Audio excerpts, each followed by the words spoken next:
direction. She was supposed to host the previous show, but her internet has just been being a butt today. Was happy to fill in, but if you see a nuclear around, send her some extra love. It's always stressful when that happens. But tonight, we had a bit of a Donkey Kong episode, but one of the runners had to cancel, unfortunately. So we swapped in some Castlevania. So what do you think of the idea of Donkey Kong being a Metroidvania, Ryan? Do you think that works? I would have to think of some convoluted way for it to fit. It's just sort of what happens sometimes when we have to swap a game last minute. We had a themed show. Now we just have Donkey Kong and a Castlevania game. We're going to have fun either way. So hope you all enjoy the show tonight. Just as a quick reminder, SGDQ 2022 is coming up soon, June 26th to July 3rd. You can find more information and the prize submissions if you got something you'd like to add in as a prize for the event. GamesDoneQuick.com has all of that information. And of course, Flame Fatales is coming up, the summer event for Frame Fatales. You can type !FF in chat or go to GamesDoneQuick.com/Frame Fatales for more information. But we have Orion Ford here with us today. The original reason for doing this show, and then I turned it into a Donkey Kong show, is that my birthday was on Saturday. Ryan's was yesterday. And we're like, hey, let's do a birthday show. So give Ryan some belated happy birthdays in chat, because I know a lot of you already threw me some happy birthdays on Saturday. And how you doing today, Ryan? Not too bad. Bit tired, but because of partying yesterday. Good reason to be tired. Exactly. So admittedly, I didn't get that much time to practice this, but I managed to try to squeeze in a little bit right before setting up right now. So pretty confident. And how are you? I'm doing well. I had a really good weekend. I got fired from the show on Saturday by Richard. We were talking about production in Slack. He's like, what are you talking about? You're not working on Saturday. It's your birthday. So I got to take Saturday off, and I had a lot of fun. That's a good reason.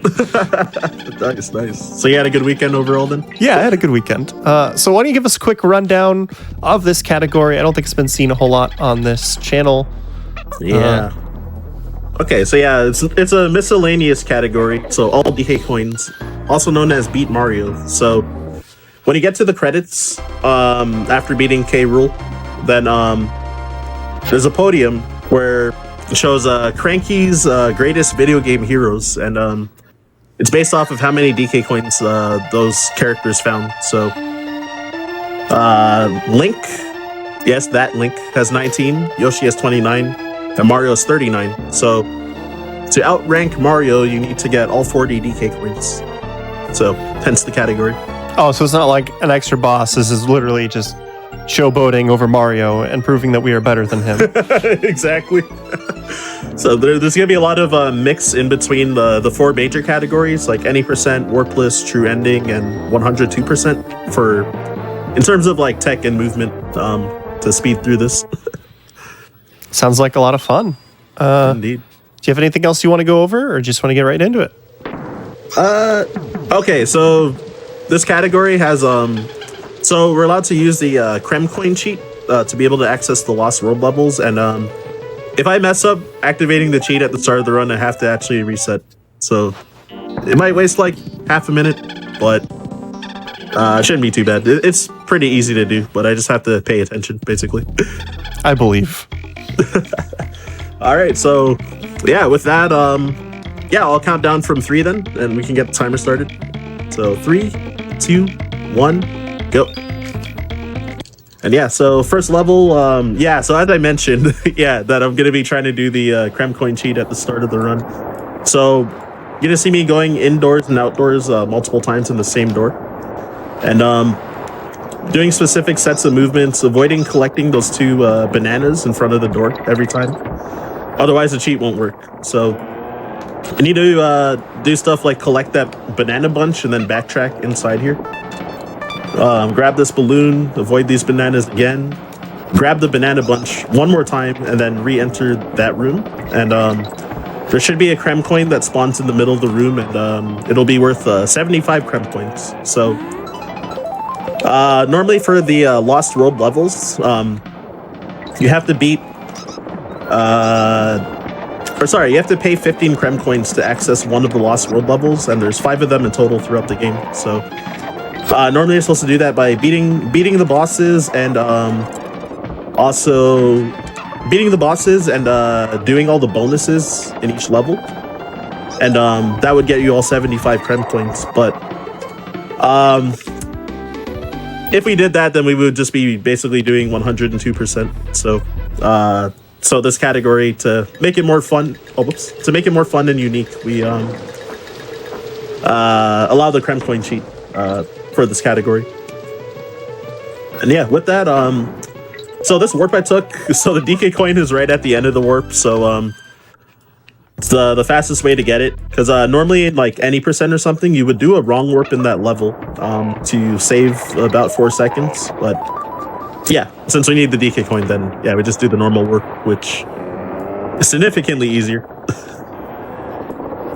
And yeah, so there I did a trick called Jedi Boy, so I guess it's a subsequent of a trick called the Big Boy, or Team Throw Super Jump. And when your partner is coming back, after you throw them horizontally into an enemy, if you jump, let go of the jump button, and then re-grab the jump button, then you'll gain extra height. So the Jedi Boy that I did was like a big boy, and then I got the DK coin from it, and then Dixie also hit another enemy below afterwards, so I was able to do a second big boy with one team throw. And then the previous level I did was called Luckjaw, so I was able to just jump into the warp barrel without having to reach with the team throw, or having to go further through the level to to raise the water and then swim back and go into the warp barrel. I unintentionally took damage there, so trying not to die. Normally you would just use Dixie's hover there, and then get the DK coin, and then backtrack over those bees with her hover, instead of slowly navigating with Diddy, trying to not get hit. But if I did hover onto the goal with Dixie, there was actually a risk of soft walking, so at least I didn't have to take that chance because of that mistake. So it kind of made it safer for the run. And then yeah, Crow's the biggest instance of RNG.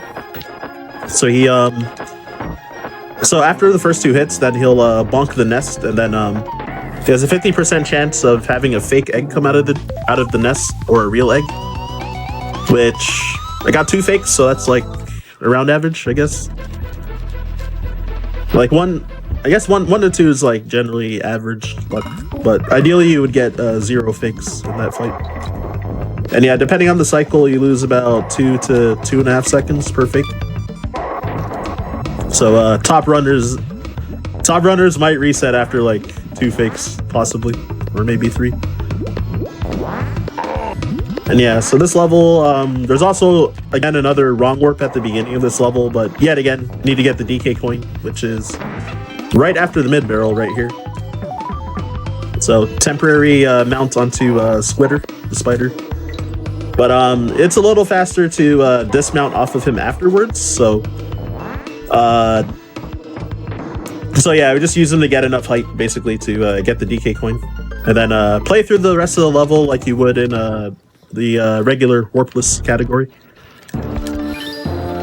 Yeah, and since it hasn't been explained yet, we could talk about the roll mechanics in this game for like 15 minutes. Good. But the general, very simple explanation is rolling into enemies makes you go faster, and each enemy you roll into increases that speed and extends your roll duration. And there's a lot of stuff behind the scenes that Ryan's doing with his inputs to make that even better. But that's, if you ever see Diddy just go zooming real fast, it's because of that that's going on. Exactly, like rolling off of shallow ledges, and like, yeah, rolling through enemies is like the big one for like keeping speed. In general, I'm rolling and jumping because, yeah, again, like the roll speed is faster than your normal run speed, but then at the end of your roll, if you don't roll through an enemy or off of a ledge, then your roll will stop, and we call that a dead roll, which loses, I think, like a half a second if that happens. So we always have to cancel the roll with the jump before the dead roll happens.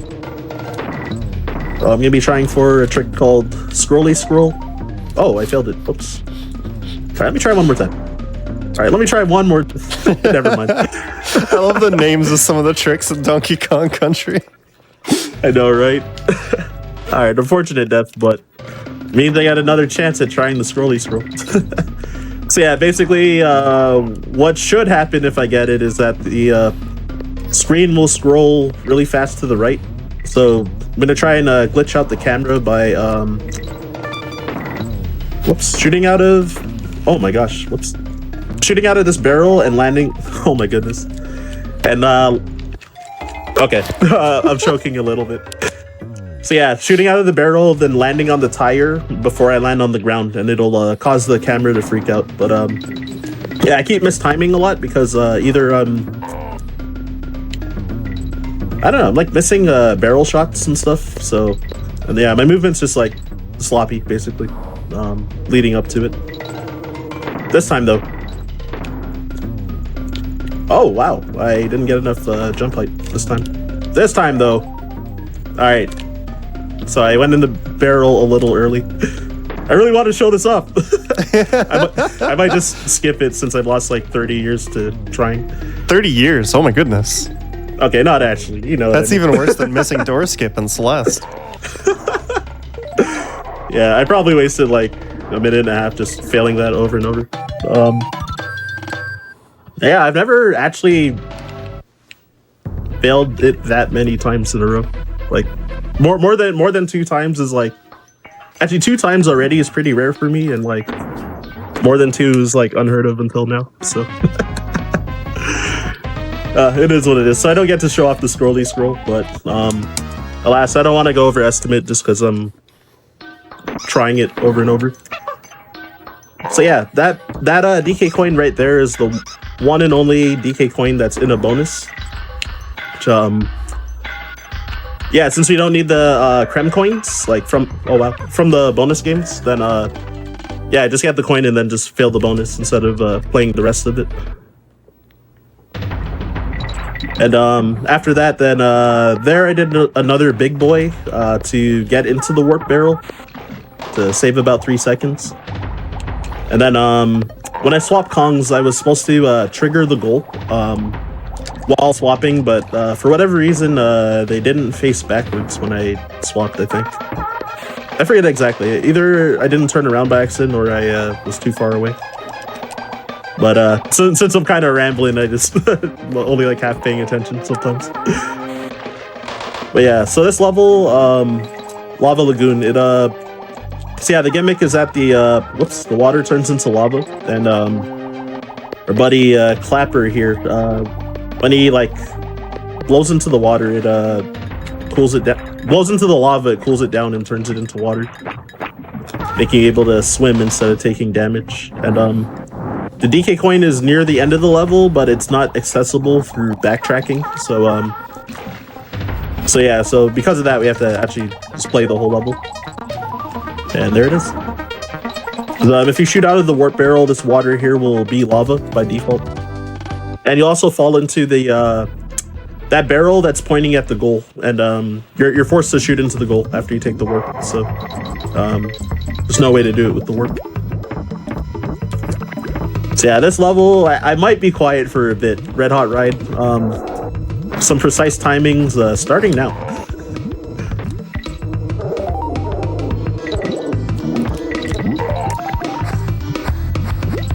Okay, I'm pretty confident now for the rest of this. I just didn't want to miss that opening part. I thought this was going to be like through the whole level. I was ready to be quiet and just watch. Yeah, the opening part's like kind of scary. So if you mistime your jump after the dash, then you'll run. Oh, what was I going to say? Yeah, you'll either take damage from the bees and lose Rambi, and then that's a guaranteed death, or you'll overshoot the bees and just not make it across to the next hot air balloon, and then fall to your death. So all those are like just auto scroller skips, right? Like avoiding having to wait on the balloon? Yeah, exactly. It saves a very massive amount of time. Like, I think it's like 45 seconds throughout the level.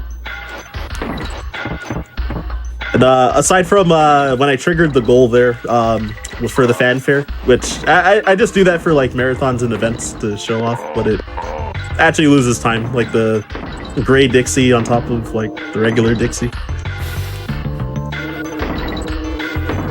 Yeah, for whatever reason, like animal buddies aren't supposed to hit goalposts, and in that level I did a glitch called move your signposts. So I used a invisible object by clashing a beetle onto a slope, and with it like you can like corrupt objects or move them sometimes. So I was able to move the no Ramby sign to behind Ramby, so I was able to use them in an unintended way for the latter half of the level. Because you're supposed to go through the no Ramby sign before the halfway point. And yeah, then that saves a ton of time from not having to ride the hot air balloons like for the second half of the level, basically. And yeah, so this next boss also has RNG a little bit. It's like way less impactful than Crow.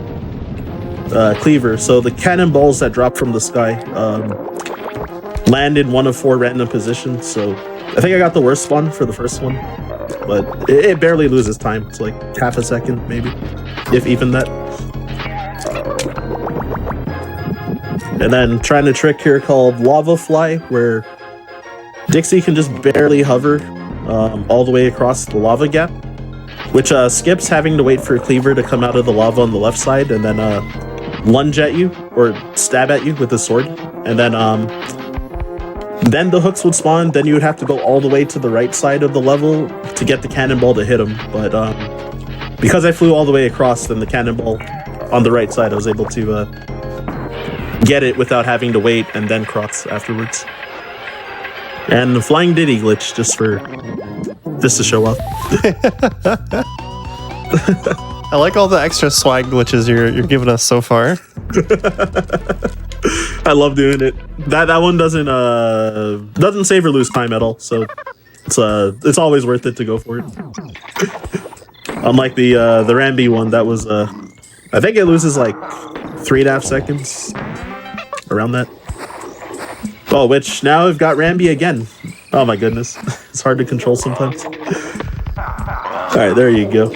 Yeah, so Ramby double jumps, I guess, is not an intended mechanic. I forgot to mention that. So when you're doing a dash jump with him, then if you let go of the jump button and re-grab it, and then cancel your dash by pressing the opposite direction of where you're running. So pressing back compared to whichever way you're going.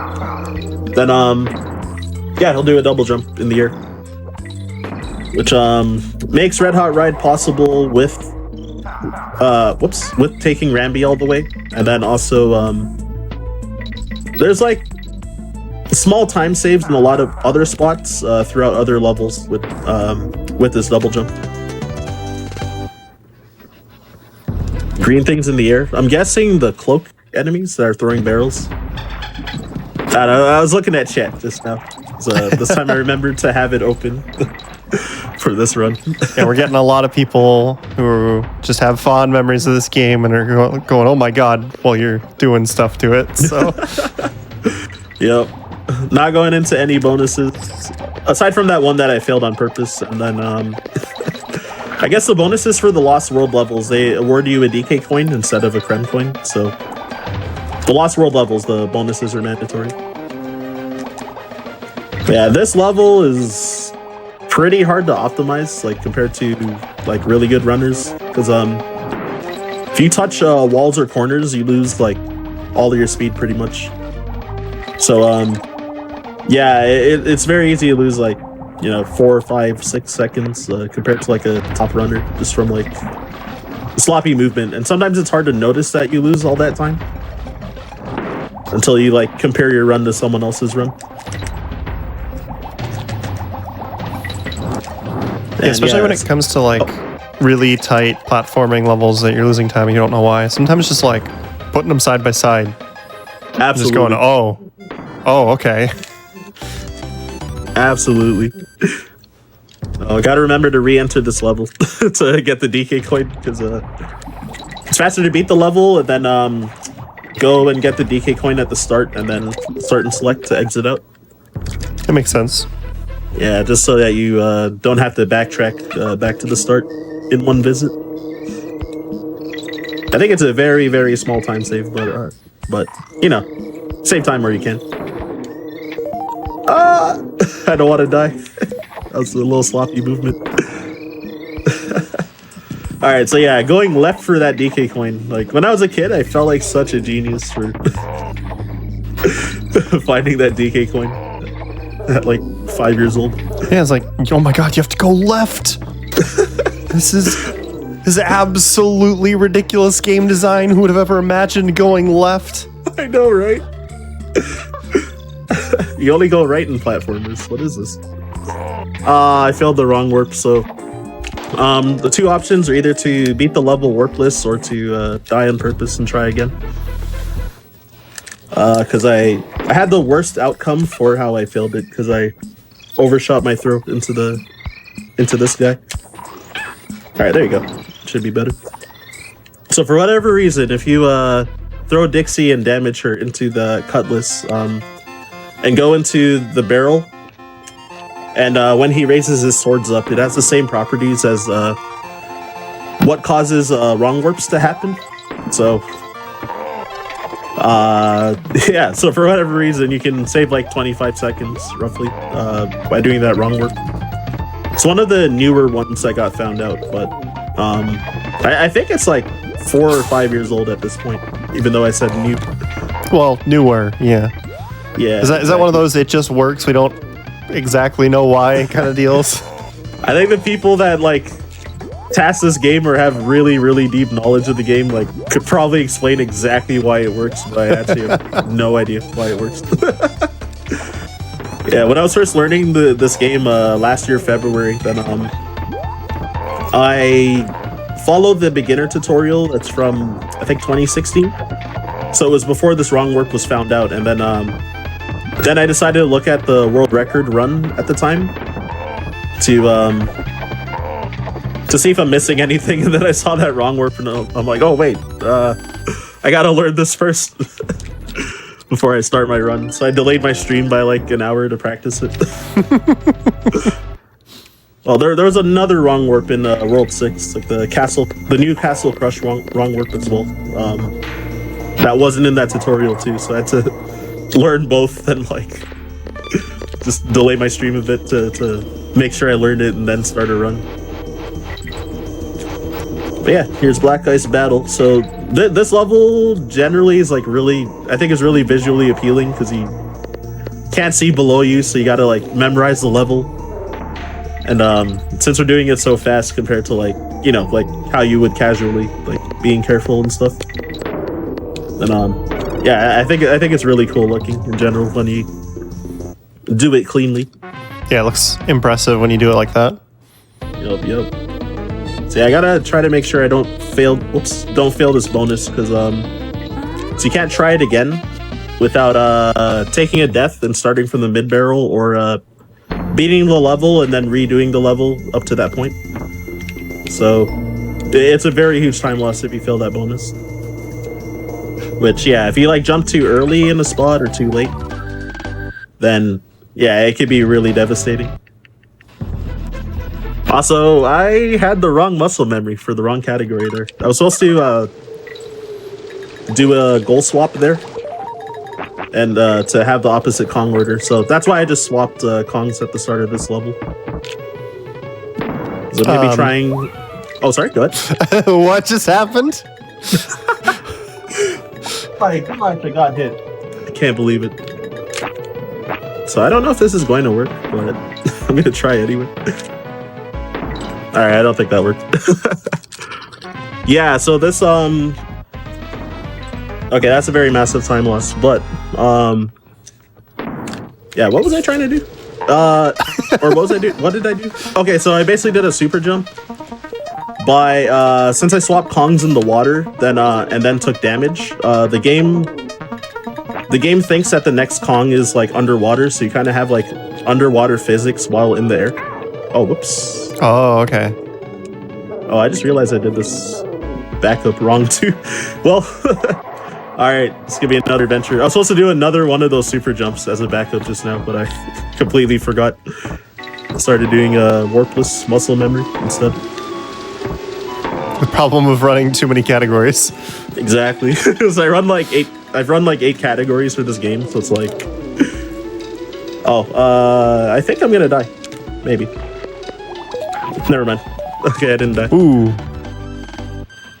I kind of winged that. I've never had to. I've never found myself in that situation to like have to avoid getting chomped by that guy. But all right, I guess my general game knowledge helped me out there. Because yeah, normally what you would do. So when I went into that bonus barrel and I threw the invisible object, is that so I threw it to the right. And for whatever reason, that gives you a ridiculous amount of height when it shoots you up. So it would shoot you up to where the goal is. And then I would have to wait for the camera to catch up eventually. But it would save a lot of time compared to like how I just played out pretty much the whole level instead. But yeah, since I took damage with Dixie, then yeah, that kind of messed up the wrong warp setup for me. Which, yeah, I was trying to jump on the beetle to do a beetle clash, and then I undershot my jump and took damage. I've like never had that happen in a run ever, too. This was a bit weird for me. But it's all good. So yeah, this level, everyone knows this song, first off. Definitely reminds everybody of their childhood. Which, yeah, so the major trick I did was, vine clip. So I did another big boy, which gives you just enough height to, clip throwing your partner. So I threw Dixie in this case, so you can kind of clip her into the vine and throw her through the vine. And, it skips what we call the maze of shame, which, saves a lot of time over that. There are 2 other backups that skips the maze, but I think they're roughly like 4 seconds-ish slower. Oh, whoops. I messed up my movement there a little, but it's fine.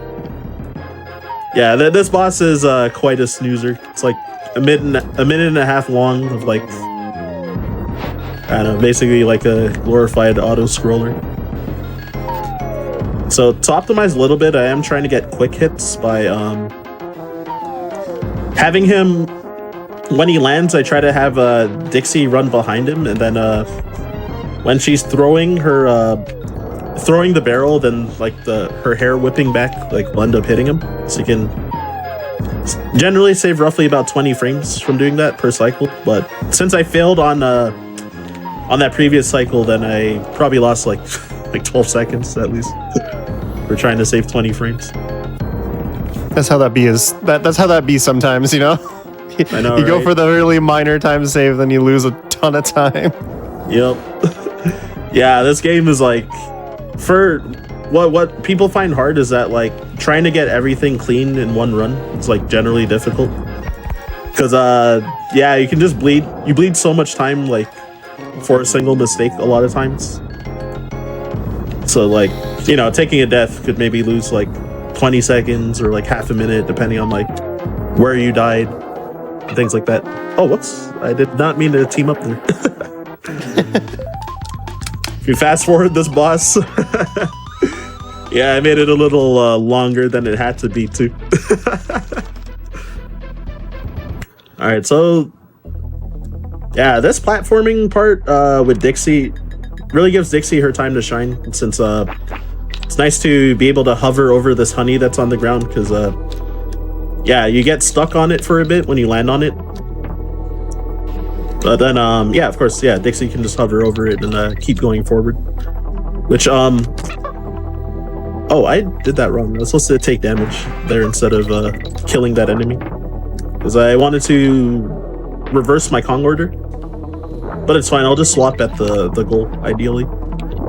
So yeah, when Dixie's running normally, her run speed is slower than Diddy's. So generally, when you're running running horizontally, then alright, I better kill this thing. Then then you're kind of like losing time over time whenever you have to play as Dixie. So that's what's pretty big about not taking unintended damage as Diddy.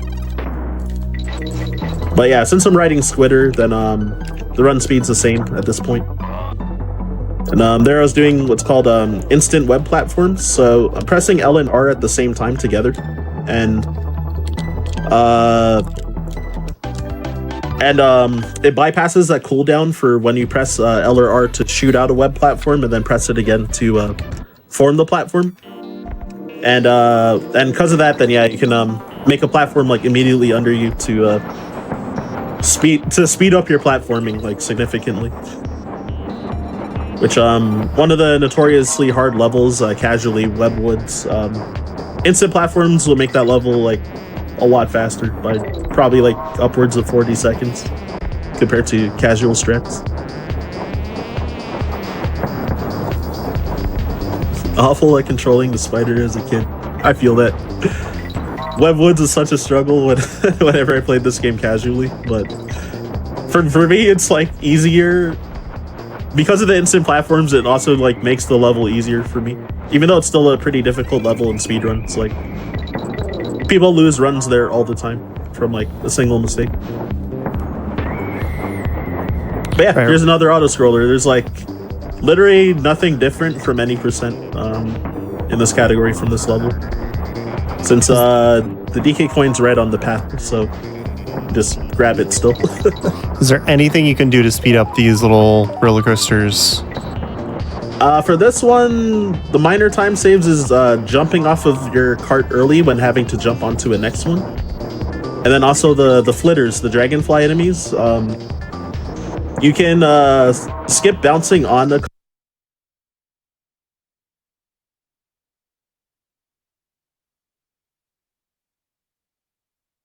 couple of them, and it saves about half a second each time that you skip one of them. Like there I skipped the second one. And swag balloon. So normally I don't go for the swag balloon and PB attempts, because if you miss and hit that X barrel, then the door will close on you and you'll lose a Kong. Which actually happened in my practice run like an hour ago, but so I guess I got some redemption. So yeah, doing one of the more difficult wrong works. So Rambler wrong work. So for whatever reason, when jumping onto sloped surfaces while holding a beetle with Dixie, for some of them it like turns her around, and if you let go of the Y button when she gets turned around, then she'll what's it called? She'll clash the beetle off of nothing. You can get an invisible object off of it. So with that, I moved the bonus barrel and corrupted it, so it's kind of ejected me out of the level. And for that wrong work particularly, you have to load all the things that I loaded on screen, starting from the vertical rope climbing section. I had to load everything in a specific order, otherwise the wrong work won't work, and it will lose like probably upwards of half a minute. Oh dang! I was trying to skip that signpost by making the camera scroll up enough, and yeah, then you can actually just fly over the no squawk sign. But as a backup, just grab Squitter, and since I did the wrong work and quote unquote completed the level with the wrong work, then I just revisited to get the DK coin, and then purposely took a death there instead of finishing the rest of the level, which saves time by doing 2 visits like that. Which yeah, that wrong warp saves like more than a minute overdoing the level warpless. Like I think in any percent, if you get the wrong warp like 3rd try, I think it still saves time over like beating the level normally. And like if you get it 3rd try, you're probably losing like around a minute, so it's like yeah, it actually just saves that much. It's a huge trick, and usually like one of the larger barriers for newer runners, because there's like numerous ways to fail that wrong work, whether it's just not getting the invisible object, or not loading things in the right order, or being too slow and your invincibility runs out from the invincibility barrel, or what have you. And yeah, so this level is not any different either from any percent, because you would get first place anyway, which awards you the DK coin. There wasn't much to say about it. Though jumping down steep slopes in that level does save time compared to riding down the slope. But jumping up upward slopes loses time though. So yeah, Mudhole Marsh. This level is pretty difficult. If you do the optimal strats like Under the World and all of that, you're gonna have to do this level warpless. Normally there's like a somewhat difficult wrong warp that you would do after the mid barrel, like in the latter half of the level. But yeah, since the DK coin is like attached to the goal at the very end, then you have to just beat the level warpless. So if you miss the DK coin, you have to redo the whole level too. So it's like, oh no, it's a really punishing one. So yeah, I'm just gonna swap back to Diddy because I'm used to his movement generally for this level. So yeah, taking damage and like right there, didn't lose too much time. It's probably like 3 seconds or so. And, let's see if I can make it across this pit in 2 bounces. Nope. Oh shoot. Alright, so I need to get this DK coin from oh goodness, this is bad actually. Okay, there you go. Waited for some extra cycles, but at least I didn't fail it and have to redo the whole level, so otherwise I would have wasted more than a minute too. Oh, that would always make me super nervous. Like, I failed what it. if? In 102% in a marathon run, I failed it twice. It was no. Yeah, so normally the strat is so if I didn't take damage with Diddy, I would have the cannon, the guy that was shooting the barrel that it bounced off of. Normally you would roll through him and kill him, and then you would swap Kongs, which would freeze the barrel in place as you're swapping, but the cycles for the goalposts will keep going, so it'll line up the DK coin after you swap. Since you want to beat it with Dixie anyway, because first off, starting this level with Dixie is generally faster RTA, and also whenever we get fanfares, we always want to beat Dixie because her guitar solo is faster than faster than Diddy's rap. So yeah, while I was rambling, I was doing 2 pretty difficult tricks there. So the clobber, I think that's called clobber rolling, to get invisible objects. I honestly don't know how to explain that one particularly to get those invisible objects. And yeah, I forgot that I did not have Diddy with me. I never got him back through the whole level. Because normally you don't lose Diddy in Mudhole Marsh. Because it's completely autopilot. Because yeah, there you're supposed to take damage on purpose, and then you would swap to Diddy after you get damaged. But I just completely forgot to get him back after the mid barrel. Just one of those brain off moments, I guess, right? Exactly. That was definitely a very large time loss, but yeah, exactly. That was just like straight autopilot too. So yeah, so what these invisible objects is doing, it's changing the property of this rotatable barrel, and it's shooting me really far than it should, like way farther than it should, basically. So you skip all these, most of these auto scrollers by doing the invis, which each invis I think it saves about 20 seconds. Which in my PB I failed the second one. Like the same one where I died after I shot out of the barrel. That one I just failed the invis itself entirely.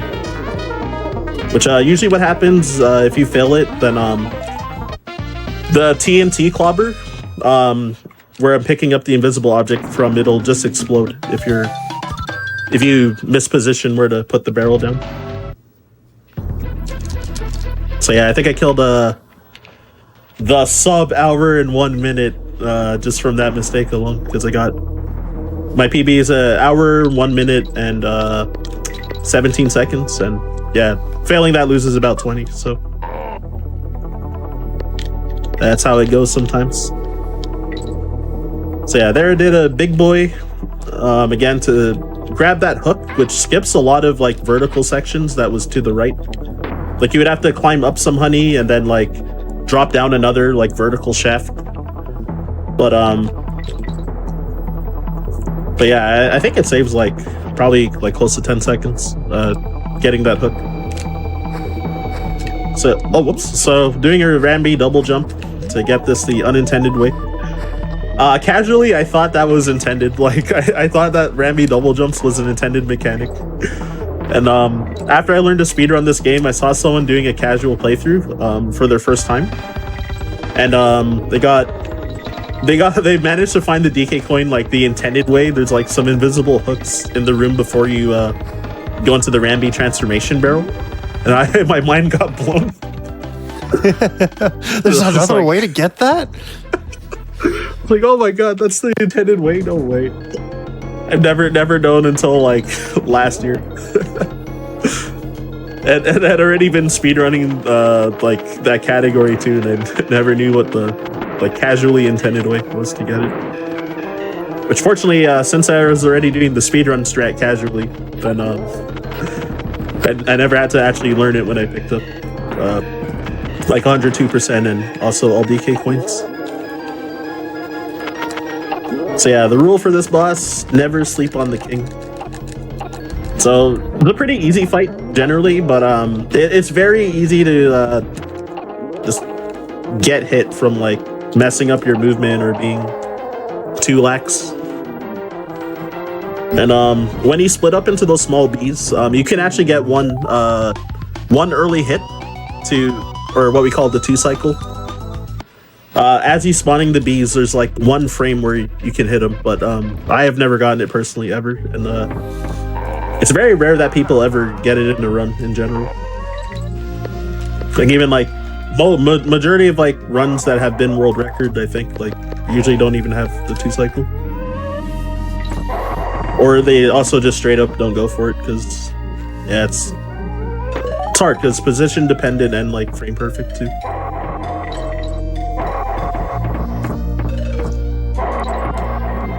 But yeah, this level's pretty cozy. Oh! Wow. I just cursed it. So sometimes when you have too much speed, you can just like randomly clip through those ghost ropes. That's the first time that's ever happened to me in that spot though. Though usually I roll under that ghost rope, but I kind of just forgot the movement. And then I got punished by like something really rare happening in addition, so yeah. Go figure, right? And I had just skipped the mid barrel like right before that. So to redo the whole level. But yeah, as I was saying, yeah, this level is generally like pretty cozy. Like it has really good platforming, and like the movement feels really nice when you're used to doing it well. And despite that death, like really, it's like really rare that I end up dying in this level in general. Oh, whoops. Yeah, so you can kind of roll off that ledge and trigger the goal a little faster by rolling into it. But I turned back too soon. Alternatively, you can kind of like do a team up goal. So if you press jump and then two frames later press team up before you actually leave the ground from jumping, then you kind of get like a slight airborne state, which you can actually trigger the goal with seemingly without jumping. Which I did it in one level. Oh, Black Ice Battle. When I mentioned that I was supposed to swap Kongs there, I did the team up goal instead because of 102% habit. Because in that category, usually wouldn't swap. So yeah, Haunted Hall, aka Tupac's Library, the community meme. So yeah, most slopes, most of the steep slopes, it generally saves time jumping up or down them. And yeah, just generally you don't want to run out of time. And and take damage from Cackle. Yeah, so he basically like laughs at you and like you lose a Kong when the timer runs out. So grabbing all the plus barrels to add time, and then avoiding minus barrels to not lose time generally. Which yeah, I think generally people usually just copy the task route. Though I need to look it up and actually study it, because I'm pretty sure I'm losing frames every time that I do this level, because I don't have like the optimal jump pattern. And yeah, so the end, there's this DK coin. Got to make sure not to forget it. Otherwise, you gotta go through that very long auto scroller again if you miss it. And yeah, next, Gusty Glade. So there is a wrong warp in this level that like most runners don't even do in any percent.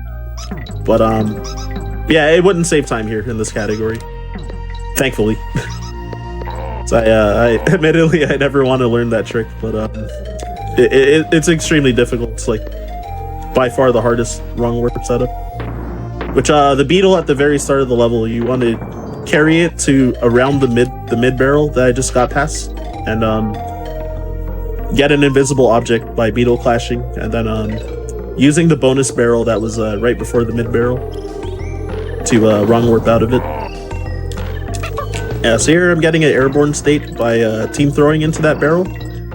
So when I get to the goal, I'm gonna try to swap my Kong order while also triggering the goal. Yeah, like that. It's called the LZ swap. Which DKC is better? I only speedrun DKC 2, and that's because it was my favorite of the series, so I have all the bias. How about Certainly you, Ray? a strong answer. How about you, Ray? I have never played them. I did not have a you not? Nintendo growing up. Ah, so Sega, eh? No, we weren't allowed to have a console until PlayStation. Ah, I see. So I missed out on a lot of the early nostalgia. Ah, gotcha. Definitely recommend the series still, if you have the time to play them. There's just so many games on that list from not having a Nintendo, you know? Yep. Yeah, I never had a Sega, so I'm like just recently starting to like play a bunch of Sega Genesis and Master System games over the last like couple months. Yeah, we had a Game Boy and a Game Gear because we used to do 7-hour drives to visit family a couple times a year. Oh. And my parents found keeping us quiet in the car valuable. Can't imagine why. For 7-hour trips. Yeah, you can't keep kids cooped up for that long without some sort of distraction. Oh, I never get any of the Kong letters. I just looked at chat. Oh yeah, well, there's somebody in chat who's been tracking your Kong letters at the end of each level, and it's a great ongoing meme. I appreciate the dedication. I think, did I get it in Rickety Race? Yeah, in one of the roller coaster ones, you got all of them. Okay, yeah, Rickety Race is generally the only one where I get it. I think, unless if I'm forgetting a level. So yeah, the notorious Web Woods that I was talking about earlier, this level is like... Oh, whoops, I was about to do 102% movement. Mixing up categories again. And yeah, I kind of got punished for kind of doing the wrong movement. So this time I'll get it. So yeah, this really long platforming. So yeah, normally like you would have to just shoot a single web and then form the web, then jump onto the web, and then do it again and again, like over all these pits. Instead of doing these instant platforms to beat the level normally. And yeah, like with these instant platforms, as long as you don't trip up on your movement, like I think it's significantly easier, while also being like way faster too. So there are two spots where I could have done a leap of faiths and used like one less web each time, which would have saved like half a second each, I think. But I didn't bother because I didn't want to die again. And yeah, so the DK coin is on the goal, And for that goal, it's only visible for about 11 frames. So Oh my God. it is so cruel. So At least you have that devs barrel to knew shoot what they into were it. doing. Sorry? I said, at least you have that barrel so you can shoot into it and get the timing better.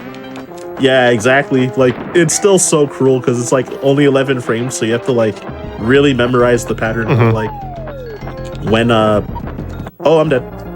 Of when of like what order like those items come. So it's always after the single banana. So yeah, you just have to make sure you identify that and like shoot before the single banana cycle ends. Because yeah, if you miss, then you have to replay the whole level again. So it's like a really brutal punishment. Ah, I can't grab this rope. There you go. So yeah, I was trying to jump off of the rope the other time, and I accidentally climbed up instead. So that's why I got hit and died the previous time. So yeah, generally the RNG on this fight. So there's 3 phases. So first phase, you want to get middle spawn for the barrel. And then for the next 2, you want to get right side spawn. So that last cycle I got right side, which was really good luck, because the second cycle, if you get a left spawn, that's the most the largest time loss in this fight. But yeah, I forgot I was gonna show off a little gimmick where you can after you beat Crow there, you can die, like where I got hit, you can die. And then completing the level after you die cancels your actual death. So I was gonna be like, oh no, I died, kind of thing. But I forgot that I didn't take damage before and I still had Diddy with me. Oops. Oh well, didn't get to show off the meme swag. Though, yeah, again, because you want Dixie's fanfare, you do want to have her in front anyway, so I was going to either swap Diddy or take damage on purpose regardless. But I just forgot to do it earlier to get Dixie in front. So yeah, this level, Arctic Abyss, so there is a kind of notoriously hard trick. I think it's I think it might be the second newest skip, besides Gusty Glade, wrong word. So yeah, the trick is Arctic Zip. So you can near the beginning of the level, you can swim under that on guard barrel, and you can lure one of those lockjaws, the red fishes, and bait it to a position where you swap Kongs like while you're inside of a wall, and with that it'll cause you to, when you take damage from the lockjaw, you can zip up the wall, and the position that you would zip up to, the goal is right there. So you beat the level in like around like 35 seconds, which yeah, overall throughout the route it saves about 15 seconds, or I think it might be 12 seconds in this category actually, because of or optimally it would save 12 seconds because of the next level coming up, Windy Well. There's a trick called Diddy Windy, which I will not go for because I'm bad at it, and there's a risk of soft locking if I failed it badly enough. So, Diddy Windy saves 3 seconds, but normally in any percent you wouldn't get to do Diddy Windy because you have to take damage as Dixie, and you can't do a team throw to do that strat because you don't have Dixie at the start of that level. Whereas in this category, if I manage to finish this level with both Kongs, then I could do it, but I won't go for it even if I do have 2 Kongs at the end. So yeah, I was able to skip that Squitter barrel in that bonus, which saves like 3 seconds, but if I crashed into the brambles, you would fail that bonus, and then you have to just retry the bonus again, which probably lose like half a minute. So kind of thread the needle on that skip, and I think that's like the 3rd time I'd ever successfully did that skip in a run too. So I'm happy. So yeah, here so generally just take damage there on purpose to get through the wind cycles. That second hit's not intentional, but it's hard to navigate through those beats and squeeze through them. So if you do, take damage, then you can kind of use your invincibility frames to get through the rest of that wind section to make it easier for you. So if you fail the damageless strat, it gets easier for at least, so it's not too bad. Here, skipping that barrel by doing what's called a true double jump, which so Ratley, he just a bit after you hit the apex of his jump, if you hold A and B within a 3-frame window, then he'll do this like glitchy state with his super jump and a regular jump. He kind of does like in between both. And that glitchy jump, you can jump out of it doing a double jump, basically, to gain extra height in a lot of spots. So with that, you can get enough height that Dixie can hover over those 2 red bees, which saves a pretty small amount of time, but it at least makes it easier to, well, makes it like almost certain that you're probably not going to get hit by those bees if you successfully do it. Oh, I actually have the wrong Kong order because I took damage there. I was supposed to still be Dixie. What? Oh no! Oh my gosh. He sniped you while you're carrying the DK barrel even. I know. I was supposed to just like clap. Okay, I'm just gonna throw this instead. Yeah, I was supposed to like clash it into him, but then that didn't work. Oh, that's not good. So I was supposed to take damage on the top of that bee. And the little jump boost that you get from taking damage would make you skip over to where the hooks that I just grabbed. It would skip over there, so you wouldn't have to go all the way to the right like I did, and then go all the way back left afterwards. But I hit the bee too early, mostly because my timing was just thrown off from like swapping Kongs and like all that stuff. And yeah, here you can actually skip under 2 of these bees with the first wind cycle. If you have your movement right, we call it a ghetto bee skip. It saves 2 seconds, but if you fail it, you lose like, I don't know, it's like at least a 12-second time loss because there's no DK barrels for the rest of this level, so you would have to revisit one of the levels to get Diddy back and then go into Castle Crush here because of a wrong work that I'm about to do. You're required to have both Kongs at the start of the level. Otherwise, you can't do it. So here I'm going to let the Crusher kill the rat. It saves 2 frames compared to you killing it, because you don't get the freeze frames from like jumping on or rolling into it. And here I got an invisible object by dropping the DK barrel into the wall and picking up and trying to pick it up again as it got destroyed. And then with that, again with the cutlass like raising its sword, and for whatever reason its like properties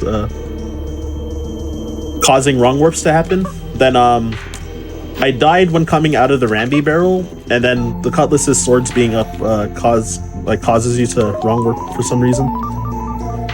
And yeah, that auto scroller level is like the longest auto scroller out of like the whole trilogy by a lot. It's like, I don't know, close to 5 minutes long, like over 4.5 minutes.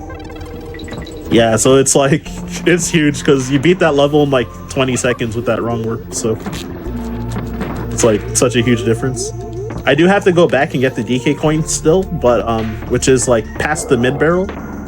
But when I get the DK coin, I'm gonna just die on purpose instead of doing the rest of the auto scroller, which saves a lot. Like, I don't know how much exactly it saves. I'd be surprised if it was like less than a minute and a half compared to just doing the level in one visit. Okay, so I need to remember to go back to the level. Because yeah, it's so easy to just like mash buttons and then just enter the next level when you're not supposed to. Especially like right after you finish talking about it, so your brain is thinking about something else. And then you just move on to the next thing and you're like, oh crap. Exactly. And like you can only exit out of levels after you've beaten them normally. If you wrong warp out of a level, then for most of them it doesn't count as completed. So even though you can move to the next level, it like technically doesn't count as completed, so you can't press start and select to exit out of the level.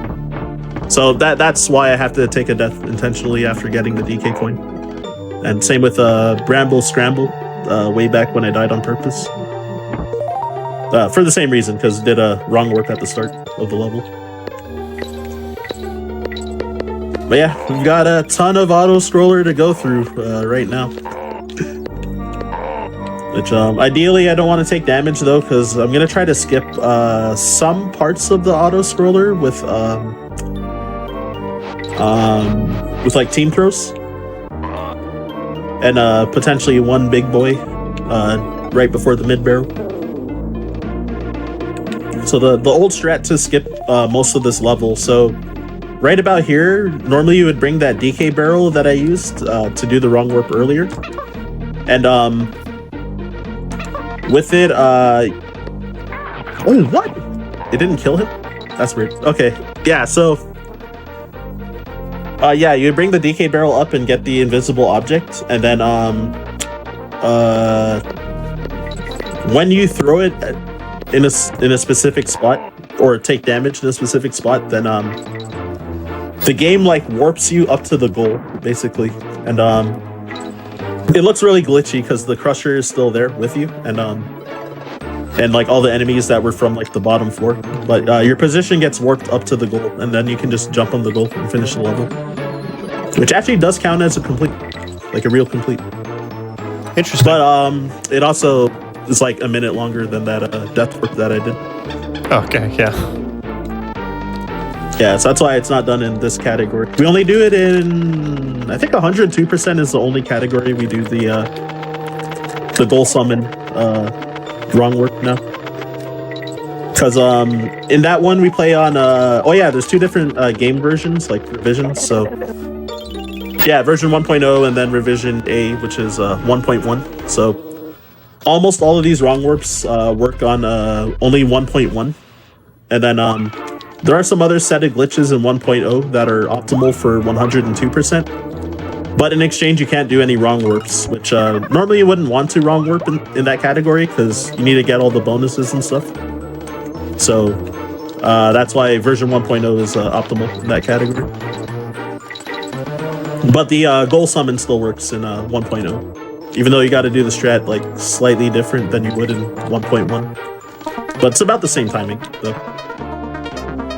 Alright, so Chain Link Chambers is actually one of my favorite levels. The rope climbing, I think, is pretty hard to optimize, and like it feels like you can just like endlessly improve at it, which I had sloppy movement a lot, so I'm just kind of doing like backup movement generally right now. But I'm pretty content with how I handled the mistakes with the movement there. Like it all went pretty well, I think. And well, yeah, in version 1.0, you could also zip through that wall below and not have to wait for the bees, too. When, sometimes when you swap Kongs, if you're holding left or right, then the Kong will also move, like, Diddy or Dixie will, like, move left or right, like, while you're swapping, but that's a 1.0 specific glitch. And if you do that, you can, like, pass through walls. You can sometimes clip through floors and end up dying, too, in some levels. Oh, no. So that got fixed in 1.1, version 1.1. So yeah, web woods, it's notoriously happened to runners where they do that the moving while swapping by accident, and they hit like a sloped surface and they just like clip through the slope and fall to their death. It's like kind of funny to watch admittedly. So yeah, Toxic Tower. So I'm doing a bunch of double jumps with Ratley. I'm actually holding my controller in a really weird way to do these double jumps. So it's two different types of double jumps. So the true double jump that I mentioned earlier about the 3-frame window of holding A and B just after you hit the apex of your jump.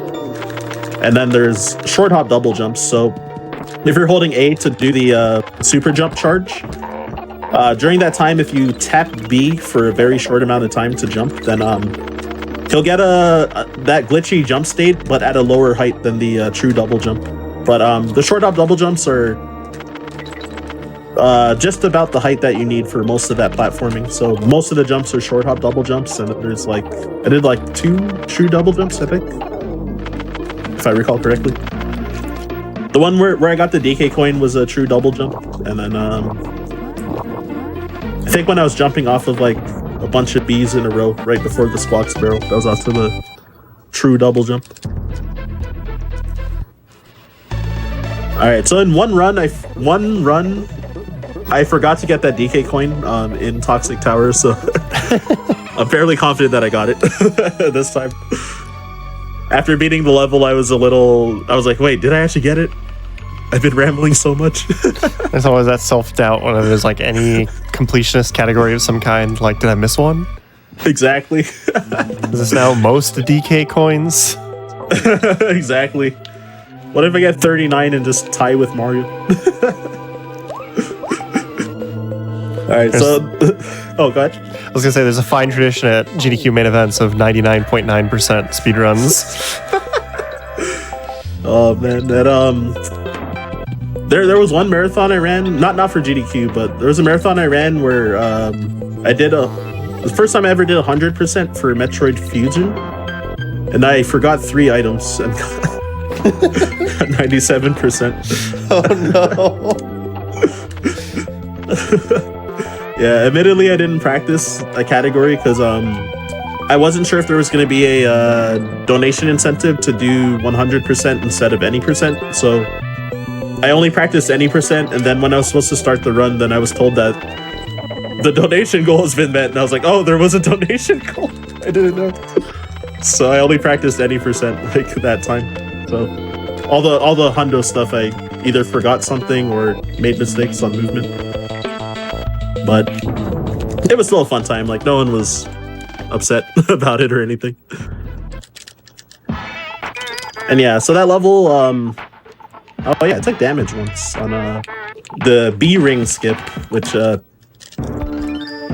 notoriously a run killer when you're like on a good pace. Like dying to that is like very common. Fortunately, I had 2 Kongs when I got there, so it was just damage and losing like, I don't know, a second maybe. Yeah, so this level, Fiery Furnace, I think is really cool. This is the only category that we end up doing it warpless at this point. Which this is definitely my least practiced level in general, because like I only played this category a few times and I almost died. That was close. Good reflexes. I'll just say it was not even close. I'm kidding. Even I got scared, so it was definitely narrow. So yeah, the workless strats for this level I think is like super cool. Like using the tracking these moving barrels to shoot in the right spots, just to like optimize like how to optimize how little to be in the barrel, basically. You were in the lava with that barrel, sir. Yeah, fortunately, when you go down, while you're in that barrel, when you go down to the bottom, then it I'm losing my words. Oh, there's kind of just like an invisible wall if you're inside the barrel, so it's really safe. Yeah, it just looked very silly. I know, right? It's kind of bathing in lava with like a wooden barrel, even. So yeah, I'm gonna play this bonus extra safe.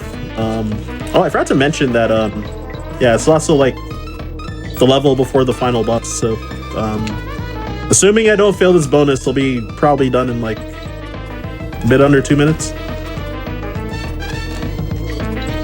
But yeah, if I do fail this bonus though, I gotta redo the whole level, because you're forced to shoot into the goal right after this bonus. Yeah, because it points down and then you're just forced to just shoot into this. So K Rool. So I didn't fight K Rool 1 because we don't need to in this category. So K Rool 2 will give the 40th DK coin. And I just saw I had 39, so I didn't miss anything, unfortunately. And yeah, so this fight is one long cycle. It's like 1 minute and 15 seconds, I think, from when you enter the fight. And then time will be when the DK coin falls on top of me, and then yeah, and that'll be it. So those purple smoke clouds that he shoots, if you get caught by them, it inverts your D-pad controls. So left becomes right, and vice versa, and up and down get inversed as well. Oh, it does up and down too? That's so mean. Yeah. Most games only do left and right. I know, right? Yeah, so you have to hold up to actually duck under stuff. Oh, that's awful. Oh, shoot, I got hit. This should be fine, though. Famous last words, but we'll see. But yeah, I'm actually more used to doing this level with Diddy than Dixie anyway. But generally, just with the Kong order, in this category, you always start this level with Dixie. All right, so here's the final hit. I threw it too early. Never mind. Okay, I choked. Oh no!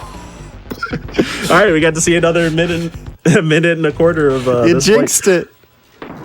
The second time in an event that I choked that. I was like, can you save it? Can you save it? Can you save it? Oh. That's so funny. Yeah, on some K. Rool cycles, when he's sucking you towards him with the blunderbuss, then sometimes it's like he's not sucking you towards him like that hard, so you can kind of like almost outrun the suck. And then because of that, you can usually like recover off of it. But yeah, unfortunately, while I was getting dragged, I was still facing backwards, so I still threw the cannonball the other way. Due to a mechanic called moonwalking, which this thing, when I'm landing, like how Diddy takes long to turn around. So you can moonwalk like that, or you can moonwalk by using crouches, which delays the camera from turning around. That's generally why we use it. But sometimes, like, if you accidentally moonwalk, then you'll like not turn around, like when you're holding objects, for example. So yeah, that happened. Okay, playing it safe. Time. This time. Yeah, so hopefully I wasn't like badly overestimate or something. No, you're good. I was definitely I definitely lost like several minutes to things like that at the end, for example. You were still on a 107 there. Oh, not bad. Not bad. The one run I managed to finish before I did this was like I think it was a 106.59. So yeah, I kind of had a rough early game in that practice run, but that was mostly just from like not remembering the route because I was still too used to 102%. Hey, we beat Mario.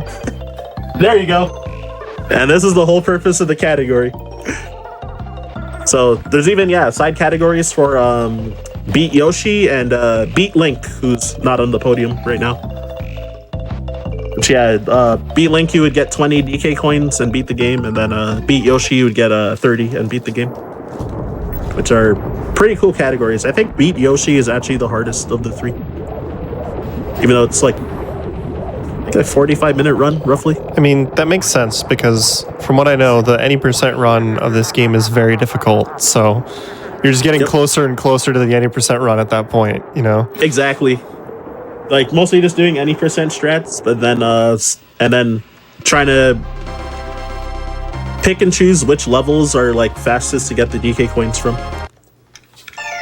But anyways, all right. Yeah, I guess I won't keep you for too long. Yeah, thanks for doing this run for us, celebrating our neighboring birthdays. It was a lot of fun. Do you have any shout-outs, and where can people find you? Like, plug yourself real quick. Oh, for sure. I forgot I was gonna shill during the auto scrollers about So usually when I'm on like the GDQ hotfix shows, I'm like, all right, to show support, if someone could gift me a sub. Be a light thing. But yeah, I typed a heart in chat. So Ryan _Ford 522 is pretty much all of my socials. So you find me on Twitch and Twitter and Instagram as well. They're all the same name to keep it consistent. And but then my YouTube is unknown 522, which is my old Smash Bros Melee tag. But yeah, I stream a variety of stuff. Speedrun. So far 6 games. I'm still trying to increase the count of games. I think maybe like 25 categories in total between 6 games too. That's a lot. I know, right? It's hard to juggle all of it when you're like grinding for like goals and stuff. Oh, Hirimaru, thanks for the gifted sub. Appreciate it a lot. I was like, somebody's gonna do it because you mentioned it. Absolutely. Every time, like people are definitely down to support the cause. So, especially since it was your birthday yesterday. Happy birthday again! Hey, the belated birthday. And also I just saw that my submissions got accepted for Juneteenth, so I'll be doing 2 runs on GDQ channel again for Juneteenth in 2 weeks from now. Yeah, it's coming up pretty soon. Yep. So Link's Awakening DX and Metroid Zero Mission. I'll be running both for that. Well, so everybody can look forward to seeing more of you there then. Absolutely. Oh, the other thing to say before I forget is that so since I've been busy, I haven't done like a birthday celebration stream yet. So I was planning to do it tomorrow, but my work day on that was supposed to be Thursday due to weather got changed to tomorrow. So I'm pushing the celebration stream back to Wednesday, so June 8th. So if you want to come and hang out and see me party, I guess, drink beer and things, then yeah, you can catch me there. So I'll see y'all later. And Ray, thanks again for hosting this and yeah, pitching the idea like a couple months back and everything. Yeah, I was running production and Ryan was on, and I don't remember why you mentioned when your birthday was. I was like, that's the day after mine. We should do something just because it'd be fun. So thanks for coming on. It was a lot of fun. We do have one more run coming up tonight. But before we go, just a quick reminder, SGDQ 2022 is coming up soon, June 26th through July 3rd. You can find all sorts of information about it at GamesDoneQuick.com. And of course, we already got the gift sub towards Ryan, but Hotfix is funded in part thanks to your subscriptions and bits. So we would appreciate it if you would consider subscribing to support future Hotfix content. But we're going to take a quick break here, and we'll be back in just a few minutes with Church and Sarge, who's going to be running Castlevania Lords of Shadow for us. So stay tuned. Just as a quick reminder, we have a new highlights channel. You can go to the ! highlights in the chat to see more about our highlights channel. It's called the Some of the Best Segments on YouTube. And of course, if you're watching on YouTube right now, you can check us out live at twitch.tv/GamesDoneQuick. And if you tune in tomorrow, we've got more Hotfix content coming up. We've got Game Masters and Time Capsule tomorrow starting at 7 p.m. Eastern. And if you're enjoying the Hotfix content, we're live almost every day of the week starting 7 p.m. Eastern on weekdays and 1 p.m. Eastern on Saturdays. But we've got a Church and Sarge here today to run this game for us. How you doing, Church? I'm doing all right. I woke up early this morning to get completely obliterated in my match in a card game tournament, and now I'm going to spend the next 2.5 hours pretending to be a chestnut. Pretending to be a chestnut? Yeah, I expect you to roast me, unbearable for the next 2.5 hours. I mean, there's going to be a little bit of roasting, but you're coming in as a last-minute backup, so I think we're gonna back off at least a little bit. I got a half pass. Yeah, but you know the nature of our relationship. You never get a full pass. No, that's not possible. So why don't you give us the quick explanation of this game? I think you've done this once before in my show, but it was like the DLC, not the main game. Yeah, so I did the DLC before, which was playing as Alucard. This game is obviously a sequel to Castlevania Lords of Shadow. Basically, we are playing... excuse me. We are playing as Gabriel Belmont, or better known as Dracula. And we are going to continue our plight to get vengeance against the people who wronged us in the first game, basically. This game takes place in current times, and the story makes no sense, so it's best if we don't ask too many questions. Yeah, you reminded me about the Gabriel Belmont being Dracula thing, and that just made all of the memories flashback. Oh, this is the Lords of Shadow lore. Everything is different. Don't try to compare the lore of these games to the normal Castlevania games. You're not going to be happy if you do. No, there are some questionable choices in the lore. I did see the other runner of this game when we were doing commentary on a run. he had a really good explanation for why things happened that kind of ties things together, but is still like hand wavy. So yeah. Mm-hmm. I'm ready to go whenever you are. Yeah, so give us a countdown. All right, on go. I'm gonna start from 5. 5, 4, 3, 2, 1, go. Yeah. So this is a game. It's Metroidvania. Thanks for that. This is a game. It's a game. There we go. Commentary over. You can just cut my mic now. I'm good. I've done my part.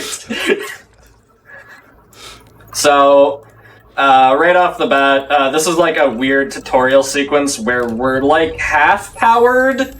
So, this is in the 1700s, I believe. And Dracula is at full power, except he doesn't have like half of the things available to him. And like the Brotherhood of Light is coming to beat the crap out of us. So the comparison I've made to this game before is this Dracula May Cry, right? Like, kinda, yeah. Dracula May Cry is pretty accurate. We've got like combos and spells and ow. The ow is very important. yes, it is. I need to mention for people who could not hear the precise timing of that joke. Church made a joke about being muted, and then our person working production left the channel that they were in on the channel with their laptop. So Church said, "Oh, you can mute me now." And then I heard bloop from Discord. Oh, it out, but I was like, did I really get muted? I thought you actually got muted. Which honestly would have been great. Would have been amazing. Because like all of us are very close. I totally expected to just go the next few minutes like with no mic. Like that's just how this is gonna be, I guess. Yeah, there's going to be quite a few jokes past this run. Church is here as a backup, like I mentioned earlier, helping me out when a runner dropped. We've known each other for a long time, and we have the type of relationship where we make fun of each other. So don't think we hate each other if we get into it. I didn't even bother practicing this game. I know Ray's gonna roast me regardless. Oh my god. Church has been trying to convince me that he didn't even have the game installed. Up until like 3 hours ago, I was like, I should probably install that game, huh? So, okay, full disclosure, Okay, so I tried to do a full run of this earlier, and then I had a that's never happened before moment, and I was like, if I keep playing this, I'm just gonna get tilted, so I'm gonna stop. I mean, there's also the full disclosure that you had this on your show recently, didn't you? Yeah, so there is, okay, I had this run in a marathon a few months ago. And in, like, getting back into it, because it's been a few years since I played it, I was, kind of going along and trying to, practice the run. And then I got to one part, which is a really difficult skip, that while trying to remember how it was done, I realized no runner has ever actually done it in a recorded run. So I was like, okay, well, I'll just go back to the glitch hunting video I saw. It wasn't a glitch hunting video. It was not a single segment, a segmented run that did it. I was like, oh, I'll just go find the segmented run where I learned this strat from and watch that. That run disappeared. Can't find it anywhere. So I was like, okay, there is currently no recording of this trick. I need to fix that. So I had the game on my show, which is a live tutorial show. Did the tutorial for it. So I was relatively practiced on it. Yeah. So yeah, I am relatively practiced on this. This is also not... I have a few games that I'm like, I can run this for you at any time for any reason. This one's not quite there, just because it's a little bit longer and there's some pretty difficult parts, but this is like I could give you a mediocre run of this at any time for any reason. So, you may or may not be getting a mediocre run. I'm hoping you get a decent run. And we're also almost out of the tutorial. Why would you say that? Because I like to cause you pain. I mean, I don't know. What am I supposed to say to that? Well, sometimes I just want you to say the obvious, you know? So, we're past the interesting part of the tutorial. We've got like 2 minutes of combat that doesn't matter. I don't even need to fight here, it doesn't matter. Eventually this happens, and we're in a time, it's not really a time segment, but I have to wait around for this giant, by the way, 1700s, this giant robotic mech thing, which is attacking Castlevania Castle. I have to wait for it to punch the castle enough that the bands on its arm fall off so I can progress. Yeah, this is like alternate universe, Castlevania, steampunk aesthetic. Yeah. Okay, so just so we're clear, alternate timeline. Be very careful with alternate universe describing this game. Fair. Alternate timeline. So, the lore of this game gets very confusing very quickly. Right now, we are in real Castlevania.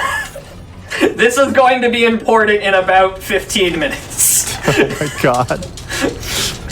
I hate that we had to clarify that. Look, same, but we are currently in real Castlevania. I guess technically we're right outside real Castlevania, but I'd say that if this is one of those games where you like deep dives into lore, you'd either really like this game because it gives you a whole lot of different lore to dive into, or you're gonna hate it because it's not the same as regular Castlevania lore.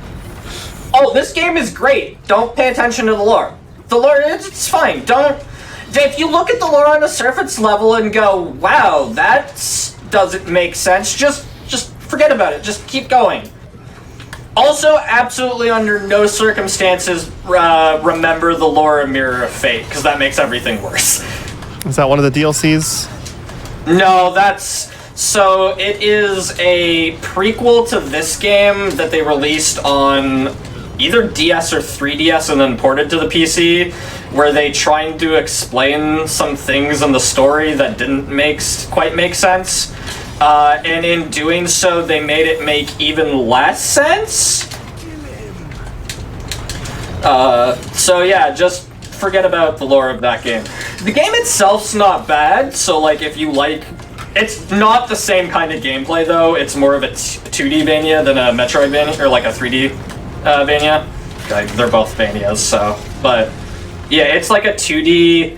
It's a weird, like, it tries to be 2.5D. The gameplay itself's not bad. The speedrun of it is not good. Don't try to speedrun it. Oh, that's like me with Legend of Dragoon. So at the same, it was a Castlevania marathon. So I offered both games at the marathon, and then immediately after that run, I went, "Why did I offer this? And why did I ever speedrun this?" And I uninstalled it, and I refused. I'm never speedrunning it again. It's not a good speedrun. You were clearly just being good guy church and giving them one run of a game nobody will ever run. I mean, you're not wrong, but we're almost done with the tutorial. I had to get these last 2 rivets broken, and then I had to do the final fight against... I don't remember his actual... I think it's Ronaldo, or Ronald, or something. He is like... I don't want to say a lieutenant, but he's a very high up person in the Brotherhood of Light. He's got the flying armor, or whatever the hell it's called. So you're trying to get him to shoot in particular spots? Like, yeah, so it looks like you're trying to bait his shots in particular locations. Yeah, so there was rivets on the floor there. I'm trying to get him to lock onto the rivets so that the various components are easier for me to rip off. I don't know why with my superhuman strength I couldn't just rip the rivets off or whatever, but I don't know. Clearly, So, they only consecrated the rivets with holy water. Oh, yeah, that makes sense. Yeah, that's probably it. They didn't have enough holy water for the entire thing, so they just... Yeah. That's a lot of holy water. Yeah. So this fight is sort of random in the sense that sometimes he won't jump like that, which is great, and then sometimes he jumps a lot, which is terrible because we're full powered, so we have all of our abilities, which includes the ranged abilities we don't have. So in general, I guess I should explain the kind of magics I have, even though I'm about to lose them for about 10 minutes, or 20 minutes. So we've got blue magic, which slows them down. We have spells. Well, we will get spells. The blue magic spells freeze normally, and they do lifesteal damage. The fire, the red magic is chaos magic. So blue is void, red is chaos. Chaos does more damage, usually breaks armor and stuff like that, and does... I think I just said does more damage, but does more damage. Yes, I've now lost all of it. Basically, in the lore, I'm gonna say Renaud, maybe it's not, I'm sorry. He's about to chant it's a very powerful spell that is only known by the Brotherhood of Light. And as he's chanting, he's kind of like on his death. He knows he's dying. And as he starts chanting it, Gabriel also, because Gabriel used to be like the most important person, or one of the most important people in the Brotherhood, he also knows the spell. So Gabriel starts chanting it with him, which causes a huge explosion and levels most of Castlevania, and he goes into a deep slumber, and we awake in Castlevania City, which is a city that was built in the ruins of Castlevania Castle. Amazing. We see a ghost boy who is the ghost of our son Trevor Belmont, who we turned into Alucard without knowing he was our son, and we never met him as a child. We've only ever known him as an adult. And we see his ghost child running in here. This is where the story starts to go really off the rails. This is, look, just hand wave, don't pay attention to this. So what I'm doing right here is I'm testing a theory out that I kind of thought about earlier. Basically, I can't win this, so I'm just waiting to die. Sometimes this thing will like double hit you and launch you up, and I was trying to see earlier if I could get onto there. Can't, or at least it didn't let me that time, so that's fine. We're now... Oh, there's a lot of cutscenes in this. Yeah, just a few. Yeah, just a few. It gets better somewhat. Yeah, I don't know what they're yelling about. We don't need to talk about what's going on here. Hey, I've got all my power. If it doesn't happen on screen, it doesn't happen at all. It's fine. It's true, yeah. It happened in a cutscene. That's why Luna Freya did not have anything bad happen to her in the Final Fantasy 15 run earlier. She's perfectly fine. Yeah, absolutely. Yeah, nothing bad ever happened.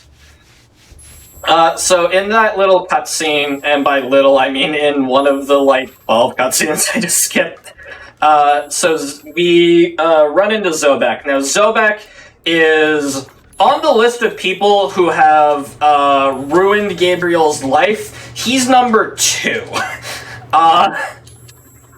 So I guess at this point in Gabriel's life, he's like 1,000, and he's essentially, except for the last few, I'm gonna stop lore for a second. So I have this ability, hold on, there we go, somersault. I'm gonna do a trick. I'm gonna try to do a trick. I'm gonna fail apparently, but I can, if I somersault while I interact with something, I can cancel the animation. I do that a lot, except right now when I'm explaining it. Lore, okay, Gabriel's like 1,000, and at this point, like, he got his revenge initially, and then he spent like 800 years, hating everything, He basically killed his son, turned him into a vampire. He doesn't like life, but he's immortal. He can't die. So Zobek shows up and is like, look, Zobek is also like the CEO of like a huge mega corporation, so he's like super rich. Zobek spent the past 1,000 years alive in the human world, just gaining power. And Zobek shows up and is like, look, Satan's coming back.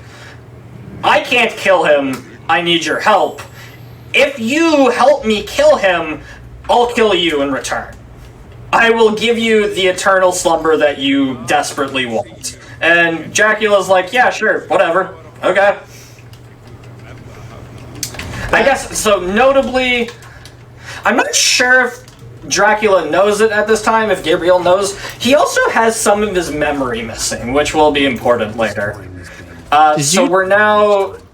We've passed the stealth section for now, which has the fastest movement tech and also the worst mechanics in the game. We turn into a rat so we can get behind this thing so we can possess it. It moves slow as hell. It's also literally the most... It is invincible. These guards are invincible. You can't kill them. This is the final boss, and we run into them a lot. It's also a bane to speedrunners because there's a very powerful glitch later on that we have to drop repeatedly because of these guards. The stealth sections, a lot of the criticism, so there's like two main criticisms about this game: the lore and the stealth sections. And yes. There's a lot of both. Yeah. The lore is something you can like, the gameplay is pretty alright. The stealth sections are like, could I be done with this now? It does have the best movement in the game though, which is unfortunate because it's super fast.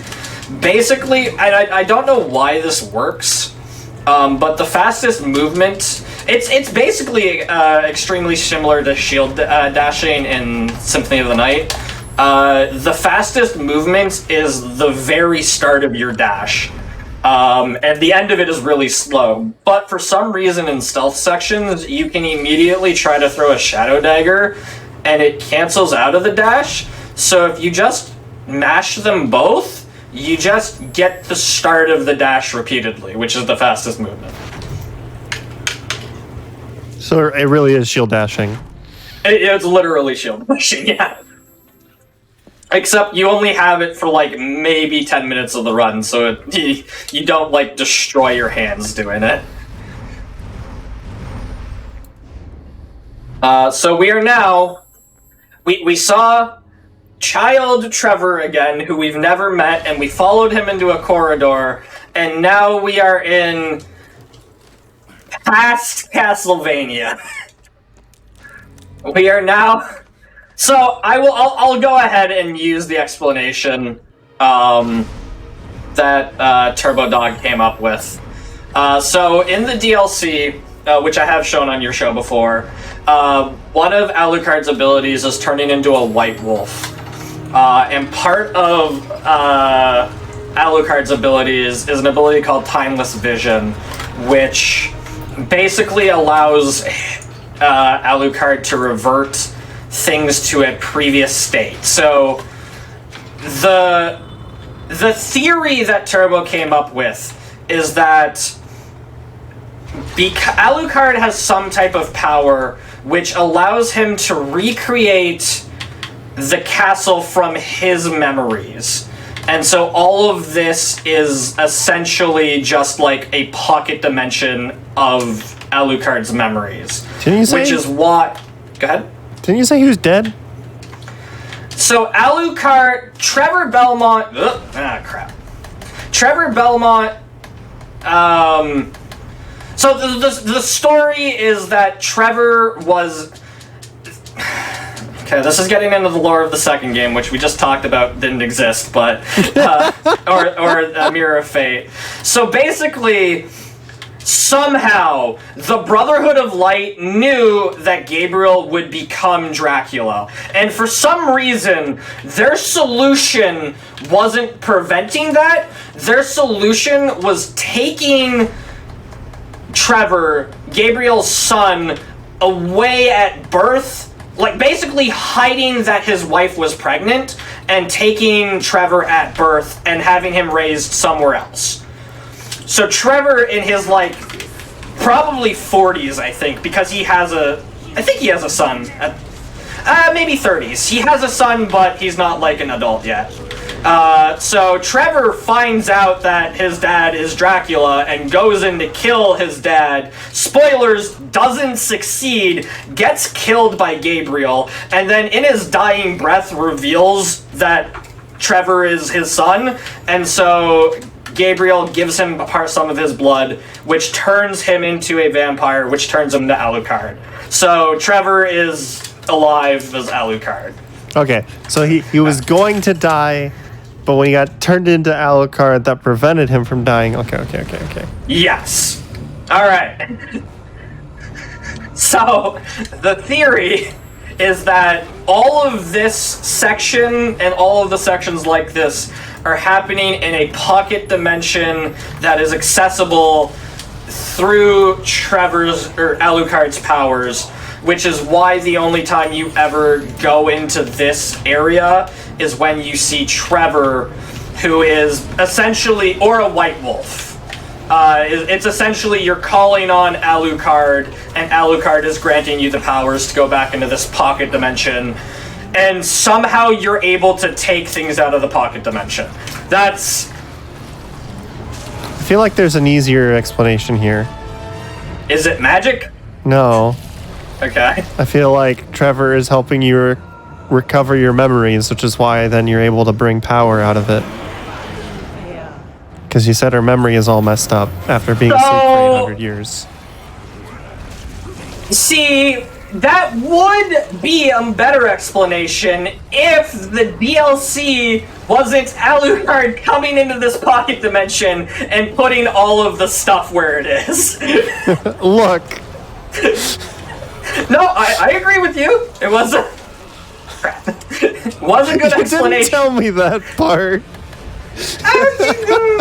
Look, there's a lot of lore. I'm trying to skip over some of it. You're right, though. So yeah, the DLC is Alucard. It's sometime between 1700s and presumably before the start of this game. The DLC takes place, and it's just Alucard running through the castle, putting all of the power-ups basically in places so that Dracula can come get them later. So he puts the whatever. The gems have names. I don't remember what this one is. I think the second one's the Primordial Gem. I don't remember what this one is called. But he places all of the things here for us to find. That's a little weird. A little Is he weird. supposed to be like angry at us for turning him into Alucard? I thought he was not happy about that. He was not happy about this one always messes me up. He wasn't happy, but like, yeah, hand wavy. I love this comment in chat. What the hell is this game? The lore is so dumb. I need to play this. No, that sounds about right. That's why it's fun to talk about the lore of this game when I have it on the show, because it's so weird and dumb, but like fascinating at the same time. Like, some of it makes sense, and then some of it is like, you could have explained that a little better, probably. Overall, again, so like, going back to the I stopped speedrunning Mirror of Fate, I speedrun games that I like. Or that are at least fun to play. So this is fun to play.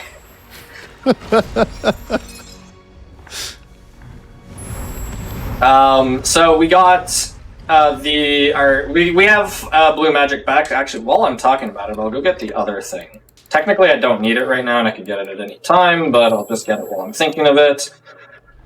So when do we get our devil gauge? We technically have it, right?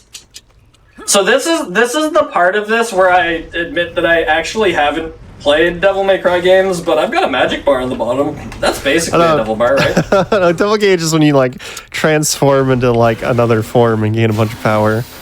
Oh, I get that at like an hour and 20 minutes into the run, except I don't use it until the end of the game because it's hard to get back. Okay. I was making a joke, fully expecting it to not be a thing, but this really is just Dracula May Cry. It's not really a thing, but I can make it work. There is technically a thing that technically turns you into another form, except it's in a cutscene that I skip. I could let the cutscene play out.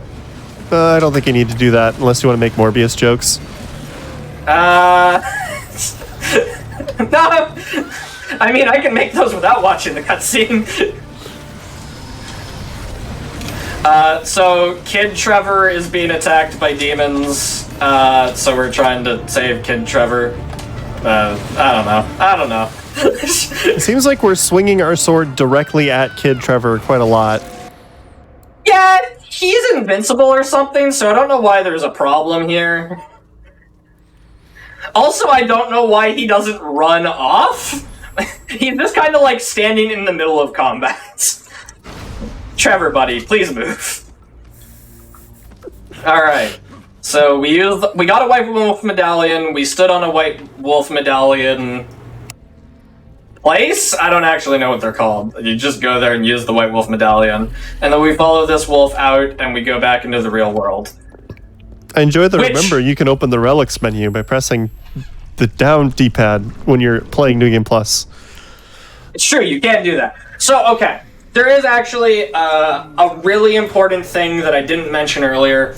There is a DLC that costs like $1.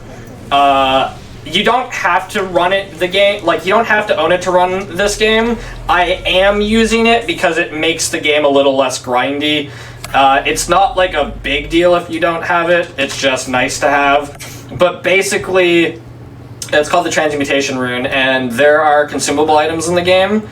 And in the speedrun, there's only one that's actually good. And the Transmutation Rune allows us to have, it turns every consumable item into that item, essentially. Which is good. So we're back in the real world, like Gabriel said. I am dumb, so I missed that, not a big deal. There is a small animation cancel there if I had actually tried to hide in the shadows instead of shooting a second ice ball. I don't know. Don't worry about it. It only saved like 4 seconds, so it's not a big deal. So we're back into another stealth section. Yeah. Do you turn into a rat in all the stealth sections? Is this going to be a common theme? Unfortunately, yes. There might be one stealth section you don't have to turn into a rat for. Also, I need chat to understand the amount of time that Church has put into trying to figure out how to skip these stealth sections. There have been multiple, many-hour sessions of where we're just sitting in Discord hanging out, and Church is trying nonsense to get around these stealth sections, and thinks he's found something, only for it to ruin or end in a soft lock. There's been so much time put into trying to skip these stealth sections, and none of it works. I don't want to do these stealth sections. It makes me drop the best part of the run. There's a great glitch in this game. It's one of the best glitches I've ever seen, and the stealth sections ruin it. I hate them. I can't believe I didn't get caught there. What the hell? Yeah, apparently his vision is just awful. So for some reason, possession requires you to be right beside people. I don't know why. We also have like bat swarms. I've used before. I didn't really talk about it. Doesn't really make sense to me. I don't know. Don't worry about it. So we can use them to distract, and then we can possess guards. I don't really know. I'm pretty sure all of the like scanners in the games are like puzzles that have very specific solutions, because like sometimes just like any guard can use it and sometimes they can't. Like sometimes the guards can do it, sometimes it's scientists. I have a decent amount of magic here. So I want to have as many... Basically, I want to hit all of these and screw up. I want to get as much magic as possible here because we don't have... So the item I was talking about earlier is called an Ensnared Demon, and it gives us infinite magic for 45 seconds. Since we don't have any of those yet, unless we get really lucky on a box here, I just want to have as much magic as possible. Going into this next fight, we are going to hopefully get what's called an Infinite Blizzard glitch, which I will explain a little bit more after I get it. We've got a bunch of other items which can be turned into an Installed Demon later, but until we actually get one, we can't transform it into one. So this is the first boss, or second boss of the game. This is the first boss in the real world. Ooh, there's a lot of magic over there. I don't actually remember what her name is, but she is an executive for a company that is manufacturing a basically chemical warfare. They're turning humans into zombie mutated creatures, basically. So she works for Shinra. Yes, basically. So the move I'm using is called Whirlwind. I was using it a little bit before. It is the strongest DPS in the game as long as you can... basically the apex of the spin, if you can land that inside the hitbox, it's massive damage. Otherwise, there's other strong moves that are better, but traditionally we're going to use that. I'm very intentionally getting this boss down to the yellow bar instead of just killing her for a specific reason. I'm trying to end the fight using this move, which is called Blizzard. For some reason, if you end the fight, so Blizzard is a duration ability. If you end the fight, any fight that ends in a cutscene, for some reason, if you end it with Blizzard, the game forgets to turn Blizzard off. So I can walk up to these things and they'll break, because that move I was using is now active. Even though you don't see it, it's just active. Correct. So this is the Infinite Blizzard glitch. So... Oh... Ray, your show's cursed. I think I have bad Blizzard. Oh... So, there's two types of Blizzard glitches. The fight I just got is supposed to give you good Blizzard, like, 99% of the time. And the difference between good Blizzard and bad Blizzard is that bad Blizzard drains your magic, so you can't have magic, which means if I get magic drops here and my bar depletes instantly, like it just did, I have to restart. So, there's good news to this. What's that? I can get Blizzard off of this fight, and I might be okay. Maybe. It's just a large pain. I don't need the glitch in order to beat the game. You have to drop it frequently. It will save time overall.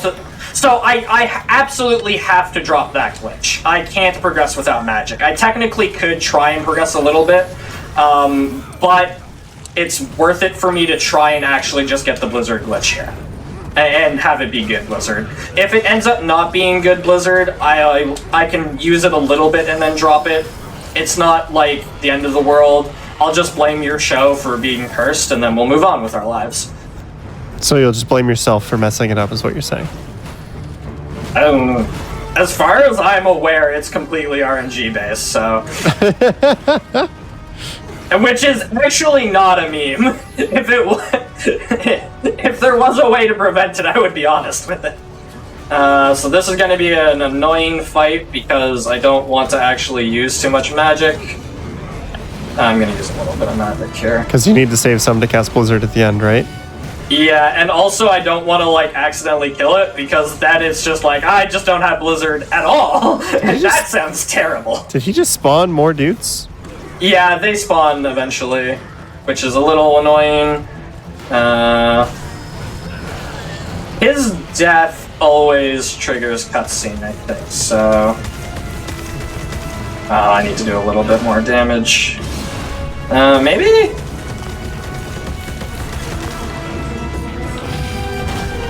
You. You three, give me magic. So on the bright side, this isn't the thing that happened to me earlier that had never happened before, so I'm not going to get super tilted off this just yet. This is actually, like, super common. This isn't even, like, a tilting thing. This is, like, this happens sometimes. Please be good, Blizzard. Yes! Alright, we're good. It cost us a few minutes, but we're good. Okay, And I assume that fight just would have gone way faster if you had the good Blizzard glitch going in. Yeah, if I could have just used Good Blizzard, I would have just stood there, and they all would have been frozen, and then I just would have wailed on them from the back. Also, I could have just whirlwind them, which is the really damaging move, and then it would have been... That would have been it. It would have taken... 30 seconds, maybe?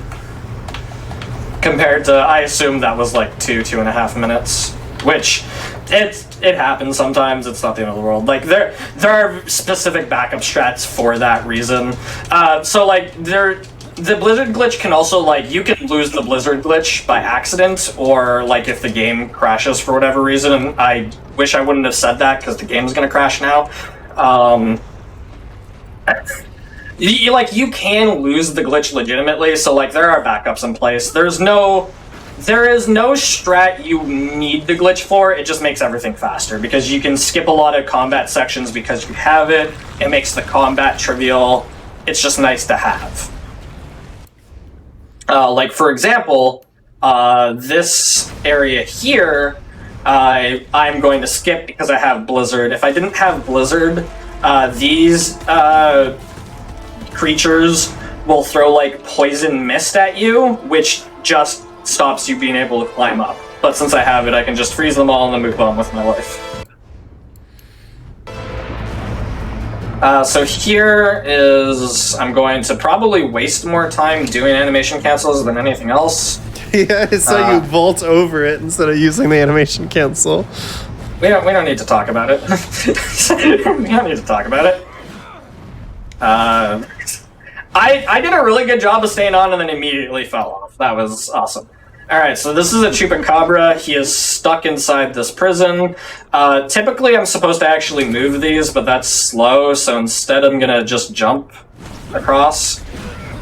Because I don't want to move those. I'm going to have to move them, and you'll see how slow moving them is. In order to do that, you would have to move it, like... So you would have to move it twice to get over there, and then I think it resets after we complete this, so then it would have been just whatever we have to do now. Actually, no, yeah, you would have had to move it like 4 or 5 times instead of what we have to do. So basically, there's like that yellow flashing thing over there. Whatever that thing is going to clear the dimensional prison, or whatever prison thing he's in. I don't know what's that dimensional. He's very clearly in this dimension. He's not an alternate Castlevania. I hope. Oh wait, no, we are in alternate Castlevania. Never mind. Carry on. As plot makes no sense. Don't ask. You lost track of which timeline we're in? I don't know. I don't know, Ray. I don't know. My head hurts. Sorry, he's very clearly in past Castlevania. He's not in future Castlevania. There. Is that better? Yeah, I'm just surprised that you lost track of it. You're supposed to be the one explaining it to me. Look, this is a Castlevania game. Sometimes I forget that when you're inside Castlevania, it means you're in fake. You're not in real worlds, okay? Oh my god. It's a Castlevania game. I should always be in the real world.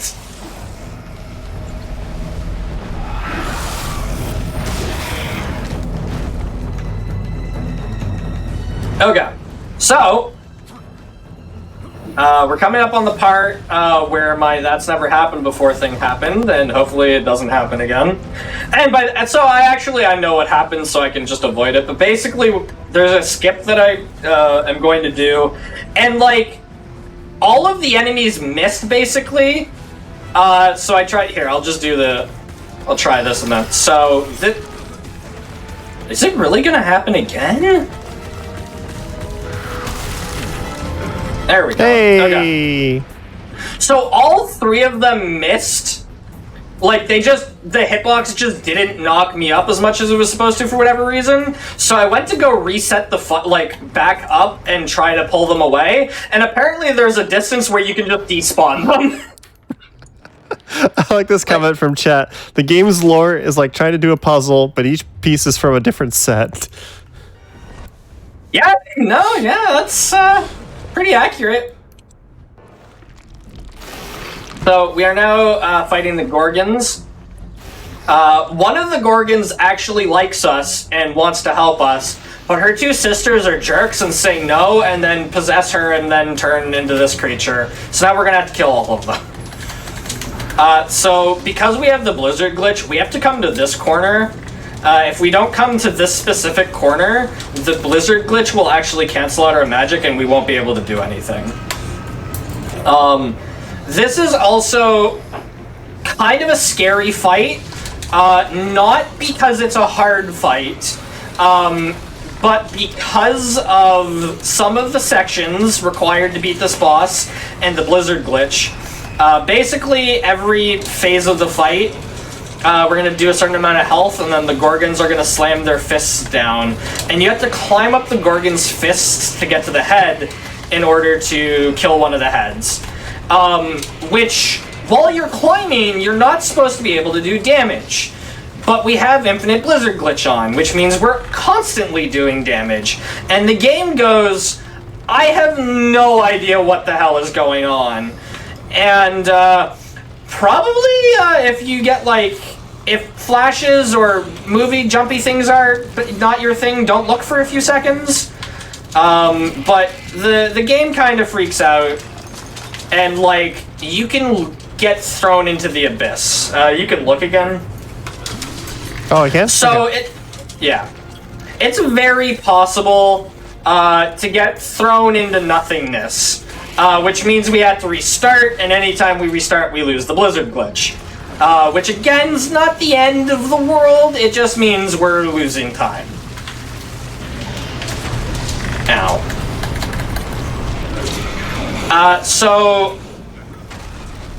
I was mentioning earlier that fire magic is the strongest, and you might notice that I'm just not using any magic. And that's because there's no good aerial attacks. There's a lot of great moves on the ground, but there's nothing worth using in the air. Basic attacks are the strongest aerial attacks, basically. Just your basic blood whip stuff for aerial? You could technically fists do more damage, but their range is so much shorter that you're just better off. You're going to hit more times with the whip, so your DPS is going to be better. So this is, don't look again for 20 seconds. If you don't like flashy, jumpy things. You should be good now. So that should be all of the jumpiness for the... Please? Okay. I'm getting worried. That head's supposed to come out a lot sooner. Suddenly we're God of War with these animations. Yeah, it does have those sort of vibes for a lot of these. Which is maybe why those are the most of the cutscenes you can't skip, because they really want you to watch it. So what are we now? We're Dracula May Cry of War? Yes, Dracula May Cry of War sounds accurate. Okay, we'll see how many more games we can add to this. I mean, there is a game comparison that we're going to be adding near the end, which we'll see. It's fine. But to be clear, this game does look cool. I'm just having fun with the comparisons. Oh, yeah. This game holds up really well for 2012? 13. I looked it up earlier. I was close. Oh yeah, that's right. You put it on stream, which I have on my other monitor, and I could have looked over and seen. So typically, most times I run by these magic fountains, I'm gonna skip them, but I need a little bit of magic for the upcoming fights, and I don't want to drop an item on it, so I'm just gonna get enough to get by. Hopefully I got enough to get by. If I didn't, it's gonna be not great.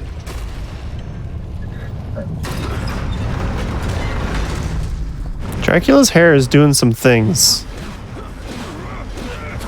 You know, yeah. He didn't bother styling it this morning, so it's just kind of, what you get, right? So what's that, like, sword movement you were doing?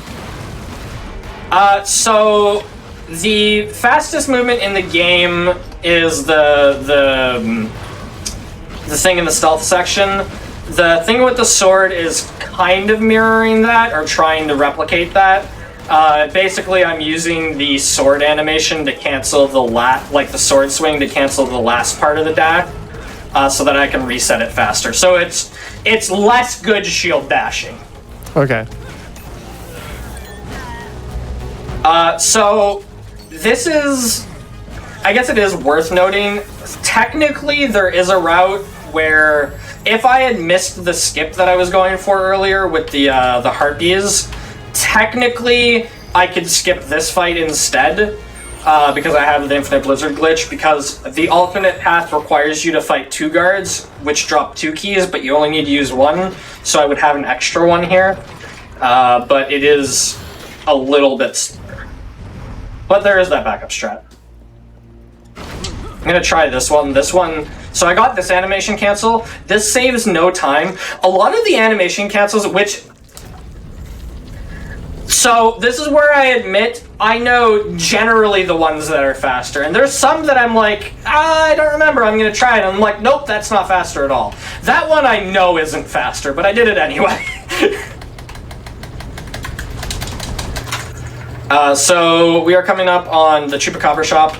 Because I'm using the transmutation rune, I'm only going to be coming here once. If I didn't have it, I could come back here later to replenish my stock, but I'm going to buy all of the items, so I now have 15 ensnarled demons, and I can actually use ensnarled demons now. So most fights in the game are now super easy, because I just have 45 seconds of unlimited magic. Also, we get a talisman, which is called the Talisman of a Dragon. Words are hard. Which is the devil meter you were talking about earlier. And I'm not going to use it until the end of the run. But we've got it. We do have it. There are technically... So... We kind of talked about it. There are a few other places you could use it. They would make certain things, certainly certain things I do, a lot safer. I, instead of going with a safe strat, choose to just slam my head against the wall until it works, and then make a boss fight easier instead. Because you're stubborn, yes, we know. Yeah, basically, yeah, Look, either you get lucky the first time, or you get lucky the 8th try and pretend the first 7 didn't happen. Are we finding out why you and Kyo's little monster get along right now? Is it that shared stubbornness on going for a trick over and over again? Look, alright, I promise you that if I screw up the scaffolding trick more than like 3 times, I won't do it. Because we'll be there for an hour. I really want this to be the only recorded run besides my tutorial where it gets it, but, I'm going to. Did you get it, like, first try in your tutorial? After, like, warning people it might take a few tries? No, that was the other one. No, see, that one's actually hard, and I got it first try. I'm talking about a different one, which is, like, almost as hard, but for some reason, I've never gotten it in a run. Oh, okay. I thought you were talking about that one. No, I'm talking about it. So the one you're talking about is the one I spent, like, literally 6 to 8 hours on learning it. And yeah, apparently that's just free. No, please don't use an item. Apparently that's just free for me now. Oh, you shouldn't have said that. No, Why did you probably say not, that? but... What's the worst thing? Oh, are you kidding me? I missed the first one? Don't finish that sentence, Church. Don't do it. What's the worst that can happen, Ray? Oh, no. My game is going to crash at that moment and, like, not be on my hard drive anymore. It'll crash, I'll be like, oh, I'll just open the game. Ray, it's not there anymore. Ray, my game's gone.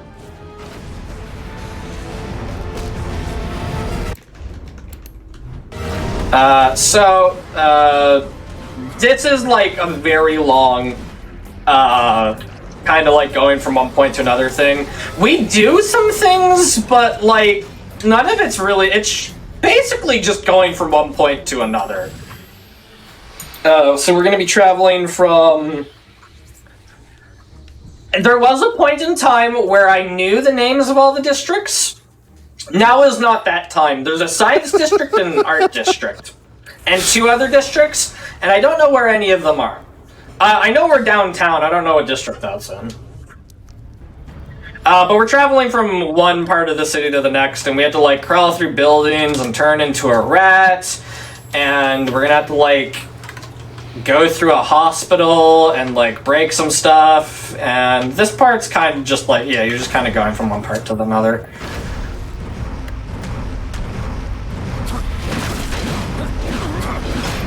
This is another area where I'm going to be able to do a little bit of a skip. It's just a combat skip because I have the Blizzard infinite blizzard glitch. Yeah. So I'm just going to touch all of these creatures. They're all frozen, and now they can't knock me out. Please jump. Please go. Okay. Okay, we're good. So this is also a nice little area. You can usually get a few power-ups. So if you're, like, you can get drops from, like, breaking things, and sometimes enemies will drop them. That's experience, but those were all experience. I'm sad. Oh, that was an item. So, got 5. I've got 5. Okay. We're actually almost full on them, which is nice. Do not want to actually stay on them, though. You don't want to use them on accident? Yeah, that happens all the time, and it's sad, and yeah. Someone in chat's asking, how do you have 807,000 blood points? This is New Game Plus. Yeah, so this is, every time, so because it's New Game Plus, it's the same file I always play on. So this is because I've done 100 runs, 200 runs. I think I have 400 hours on Steam, so a run is 2.5 hours for me typically. So just need to remember the 100 hours you spent trying to find ways to skip the stealth segments and failing. That's true. That's true. Yeah. That's at least 100. Yeah. So. Ooh. Hold on. That's this one. There we go. Yes, I'll take that. And then I almost used one, which would have negated all of that and just wasted time. Yeah, so I've done, like, I don't know, a lot of runs. So that's why I have 800,000 plus. Oh no. I also... Sorry, go ahead. Someone in chat says this game is also Dishonored because you can turn into a rat. Oh no, I was not even thinking of that comparison. Sorry, what were you going to say? You probably had something more relevant to say. The important part about New Game Plus is really just the magic. And I guess having the experience points to buy everything immediately. You technically, you could not have all of the, this is not where I'm supposed to go. You could technically have less of the, like, magic power-ups. Basically, when you start the game, where my magic bars are right now, that's about how much you have. So I just, like, doubled the amount of magic I have. Technically, you don't need that. You could just go with the experience. It just makes it easier.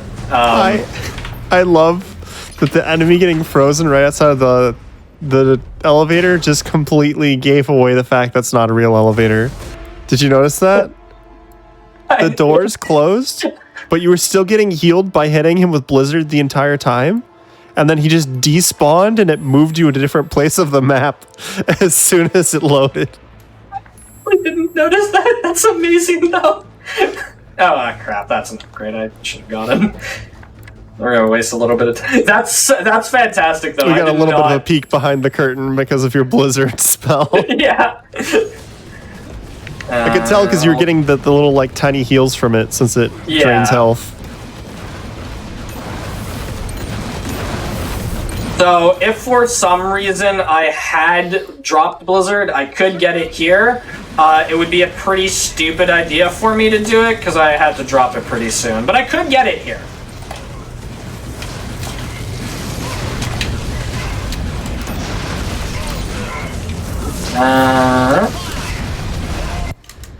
So these are whatever police force is left is now, they're only showing up in mech suits and trying to fight. Because I briefly touched on this, the corporation unleashed a bunch of this gas, and now, like, everybody who's still alive is a creature, basically. At least as far... I don't actually know what happens to the population of this city. You don't see humans anymore, except for the scientists in lab coats. Or, I guess, not lab coats, hazmat suits. The ones that totally nothing bad happened to at the start of the game as well. Yeah, right? you see a few humans there for a few seconds. Yeah. Those people are probably fine. They're fine. Probably you skip the cutscene. Yeah, no, definitely. Nothing bad could have happened to them because we didn't see the cutscene.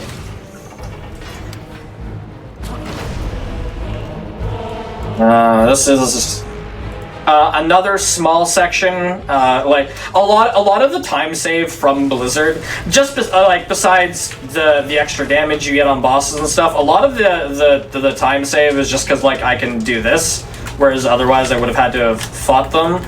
Gonna get a little bit of magic here. I think that was enough. It's actually, I probably needed a little bit more, but there is another font I can go to. I'll lose a little bit of time for it, but...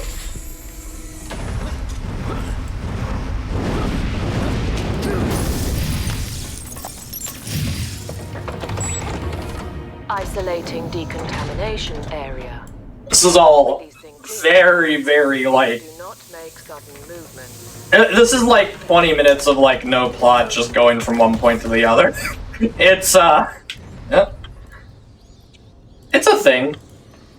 It's... So, in not a speedrun, there's, like, a bunch of things to do. Well, there's a bunch of, like, collectibles to get, I guess. I want to... no.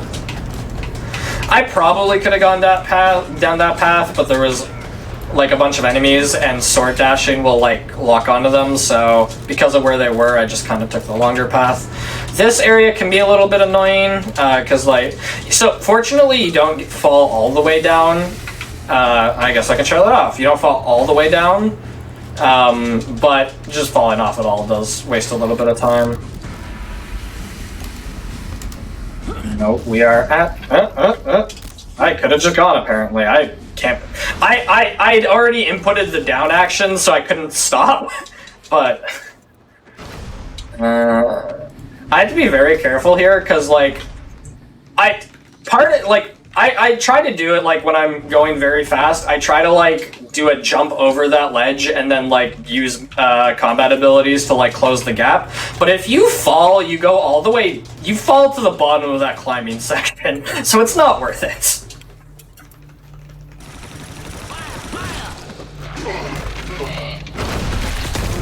So we are coming up on...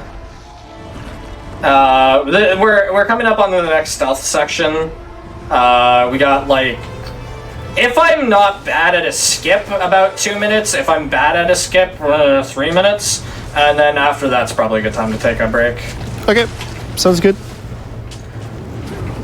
Mostly Just because let me know I when. have to... Yeah, mostly because I have to drop the Infinite Blizzard glitch anyway, so dropping it at a... Actually, I have to drop it right now, so we can just do it here. Okay, I don't you want have to to take a drop break it here? but yeah. Right, so once you're done reloading, just tell us when to pause the timer. You can pause the timer right... Yeah. that checkpoint didn't activate. Okay, never mind.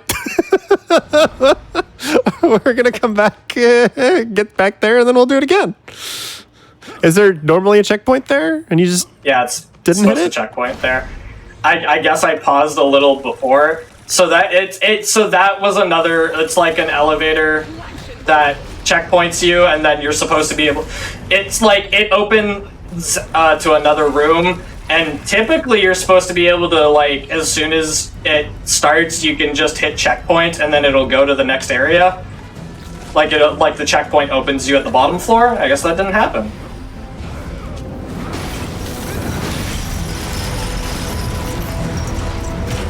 So what I get for trying new strats. It's not really a new strat, it's a thing I started doing recently, but that's what I get for not doing a tried and true method.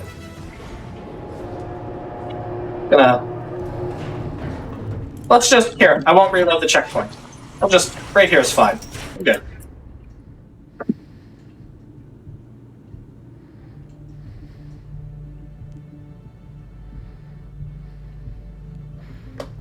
Okay, so we're going to take a break here. For these longer runs here on Hotfix, we like to take some wellness breaks, give everybody an opportunity to get up, stand up, refill your water, walk around, just take care of yourselves.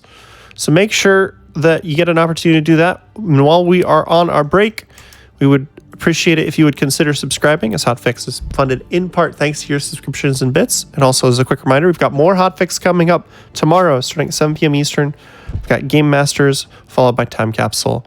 So we're going to take our break. We'll be back in just a few minutes with more Lords of Shadow 2. Stay tuned.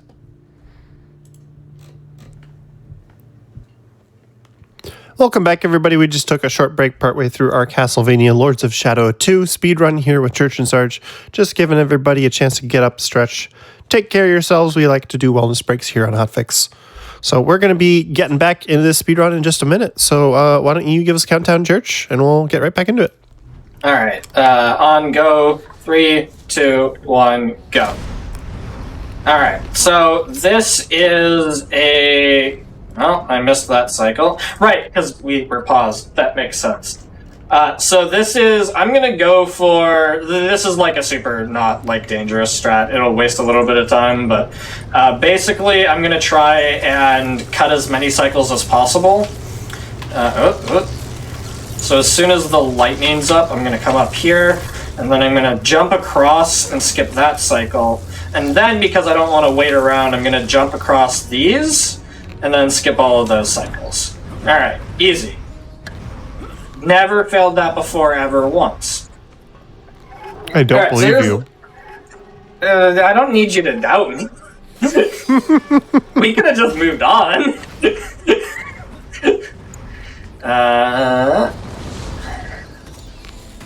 Oh, hey, look, another stealth segment. Another stealth segment. My favorite. So this is why I restarted the checkpoint, because I have to drop it here anyway. I was trying to abuse the checkpoint and save a little bit of time. Apparently that didn't happen. We don't need to dwell on it. This stealth section is long. So I guess technically it's a lot of segmented stealth sections, all in a row, which are all annoying, and also there's some other sections in there. It's kind of, it's an annoying part of the run altogether. We are trying to sneak onto this train over there. You can't even see the train, actually. What the? I guess that's the back and it's going the other way? I swear there was more. Anyway, okay. Moving on. That thing walks faster when I'm not possessing it, which is why I'm just kind of hanging out here. I want it to go as far where I want, like as far towards my destination as possible before I possess them. Because otherwise it's just a slow walk. Also, they have like a health bar. I'm pretty sure I could make it from where they started, but I don't want to because it's slow. Now that I've done that, I'm gonna walk backwards to a rat thing, which is all the way over here for some reason. I thought that crashed. That was not supposed to happen. That's the kind of visual thing that happens when you possess somebody with Blizzard and the game just, like, doesn't know what to do, and it panics. The game's just trying to scare you because you said, what's the worst that could happen earlier? Nothing's gonna happen, Ray. No bad things are gonna happen. Everything's gonna be fine. Oh my god. Why do you keep saying it? I don't believe it's superstition. Your hand wavy mumbo jumbo, it's not real. I don't know what's going to happen to this run, but it's going to be terrible.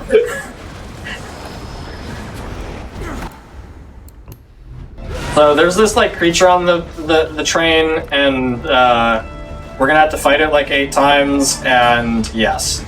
Alright, so this train is filled with guards, which are literally unkillable, despite the fact that we've killed and are going to, spoiler alert, we win. We're going to kill Satan, we're going to kill all of the super evil baddies in the world.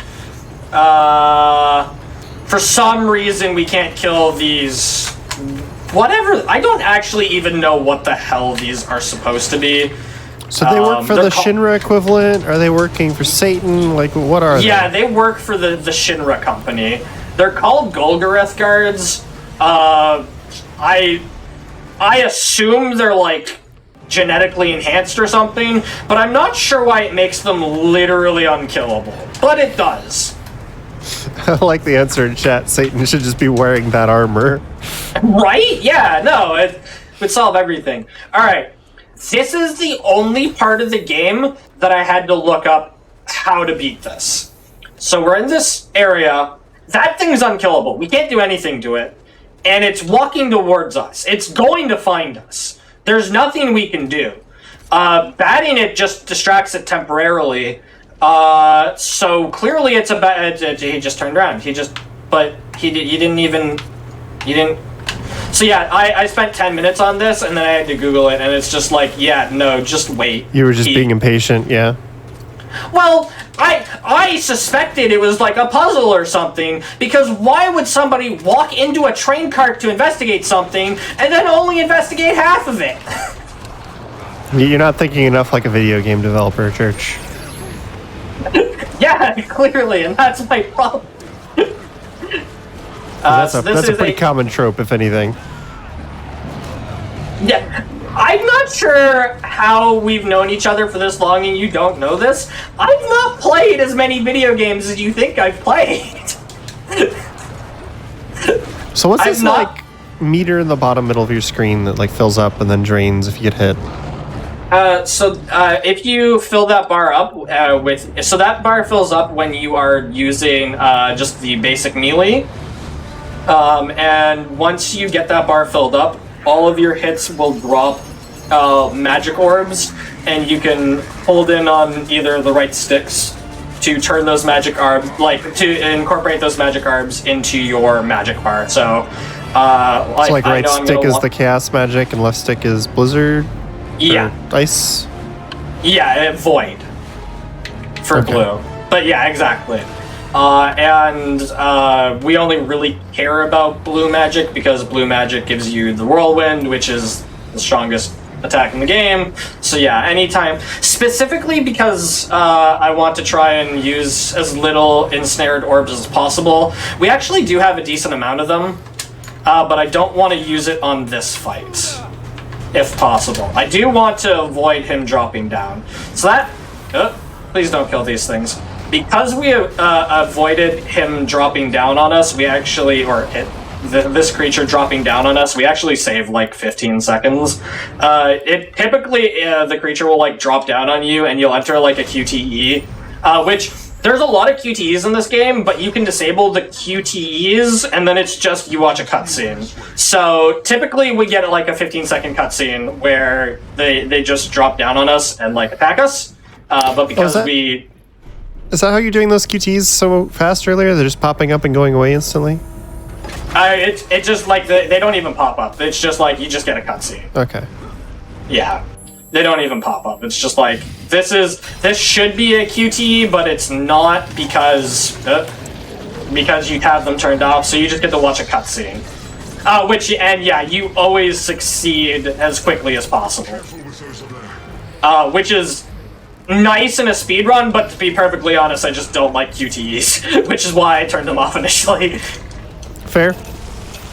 Turns out it's a speedrun strat. And it's always nice when that's an option, you know? Give it to me. Give it to me. It's gonna be gone before I'm there. Alright, well, an enemy died up there and dropped an item that I want, but I'm not gonna get to it in time, so. Hold this switch. So this is Zobek's lieutenant. Zobek, doesn't trust us, so he sent the lieutenant to come with us to, watch us. So we're going to, be with him for all of 2 minutes. Possibly 3 or 4 if I don't get this skip. So this is a skip that I go for. The other runner doesn't like going for it because it's very RNG based. It's kind of like the Harpy skip from earlier. No, over here, aggro on me. And I got it, okay. Hey! So, I expected to not get that. That one is, I go for it constantly, it's like a 50-50. Sometimes you get it, sometimes you don't. That creature, like, isn't guaranteed to do that charge attack, so sometimes you wait for like 30 seconds for it. Sometimes it misses or like doesn't charge at you properly. I still go for it. Just always get lucky, right? Never get punished. Just get the trick. Yeah, just get the trick for it. Alright, so Child Trevor runs at us through these bars, and then we are back in fake Castlevania. This part of the game, even with the explanation we used earlier, there is no explaining this part of the game. There is nothing you could do to explain this section of the game. So we have been infected with Carmilla's blood, and it's slowly poisoning us. In order to stop, please target the one that's about to respawn. Okay, awesome, great. I was trying to hit the enemy in this pool thing, but it kept locking onto the other one, so I had to fight it again, no big deal. In order to stop being poisoned, we have to drink the blood of our wife, Marie, who is dead. But we're in the past, so she's not dead. So the important plot problems with this is, if you'll remember, Trevor and Gabriel did not meet until much later in Trevor's life. So he should have no knowledge of Camilla at all. Camilla was one of the original Lords of Shadow, who Gabriel, first of all, had... this game portrays them as having like a relationship or something, or like a forbidden love. Gabriel knew her for all of like an hour and then killed her. So all of that doesn't make sense. The fact that Trevor knows who she is doesn't make sense. All of this... this doesn't make any sense at all. Hallucination. Sure, yes. That's the best I got. That's better than what I got, because what I've got is shrug. Don't worry about it.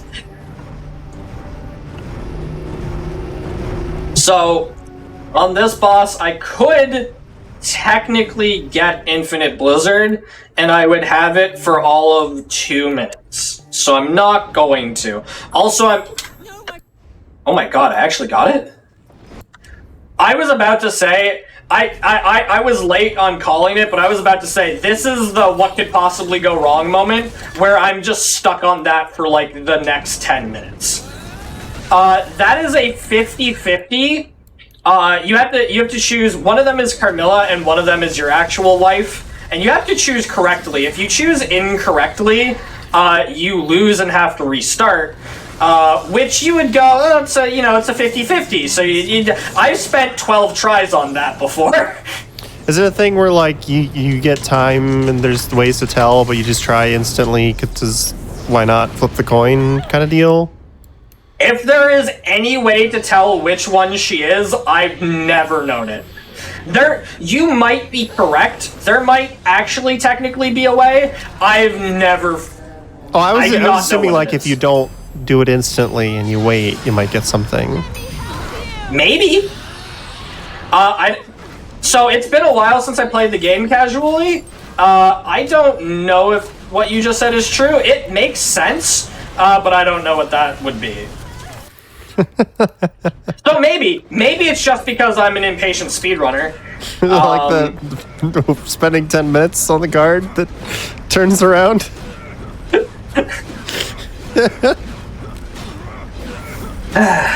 All right. I had to. Yeah. So that was the first boss here. Wait, no, never mind. Getting my. We have a bunch of travel. Never mind. So we're back in the real world. I was thinking for some reason I was mixing two parts together. How much is left on? Not enough for me to wait around, so I'm not going to bother. We are going to not have magic. It's not the end of the world. It means we're going to move a little bit slower. That's not a big deal. So the downside of that item is that it completely drains you back to 0 when it's done, it seems like, right? Correct. So, yeah, exactly. So it removed... Hello? Are you trying to get boosted over? What's going on? Boosting over is one of the ways. Okay, you can just... So, there are various movement abilities in the game, obviously. And some of them give you a little bit of height, so I was trying to get over normally, because it is slightly faster. If you get it first try. Although, I used to actually just straight up try to get them to launch me over. Yeah, so the downside to using that is you lose all your magic, which means we can't get our fast animation canceling. Okay, so this is another place where it could go terribly wrong, and it's just not going to, alright? Well, I don't know why it targeted there. If I don't get this trick in the first, minute or so, I'm gonna actually try the other trick, or the other strat, and see if I can get that better for some reason. So this is saved, this is like a 4-minute time save. Haha, first try, easy every time, right? See? Nothing ever goes wrong, right? We're calling that first try? Always goes right. Oh, right. Index 0, yeah, first try.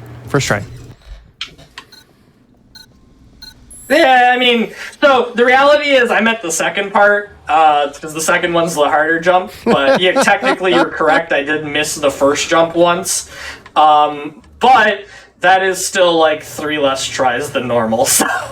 Yeah.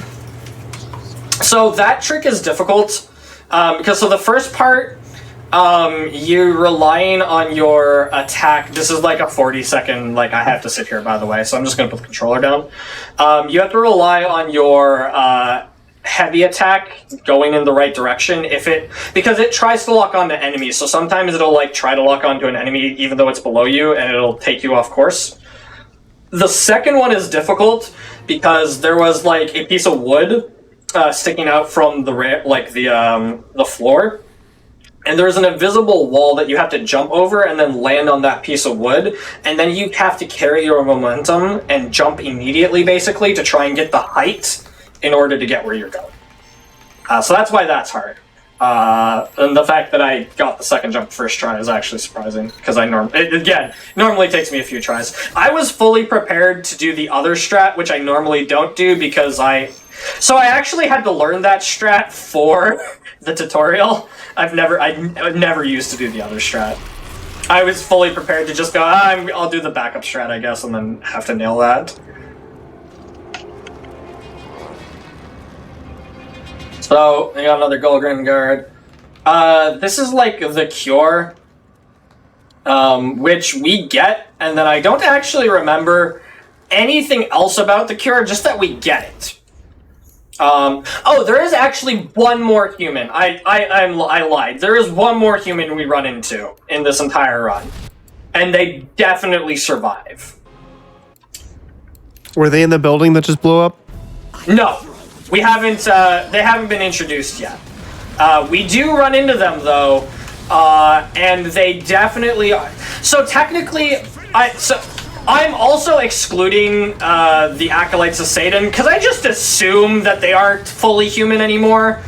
I could be wrong. They could technically be human, but this was an Acolyte of Satan, and she's clearly not human anymore. So I just assume the other two are similar.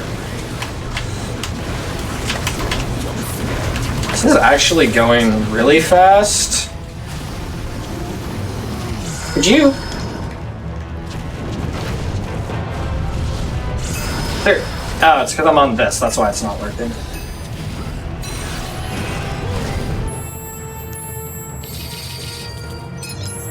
I was trying to use the really strong fire attack, but it wasn't working, and it was because I was on. You had to specifically be on Shadow Daggers for that to work, and that's why it wasn't working. I actually could have one-cycled that otherwise, which is really good to one-cycle this fight. In fact, if I wasn't trying to get Blizzard, I still could have one-cycled the fight, but I want Blizzard, because the Blizzard glitch is awesome and amazing. So now, so this is the trick you were talking about earlier, which is what I consider the hardest trick in the game. Like Ray was saying earlier, when I was first learning this trick took me like 6 hours to do. And now it's like, apparently I can just like no practice get it, and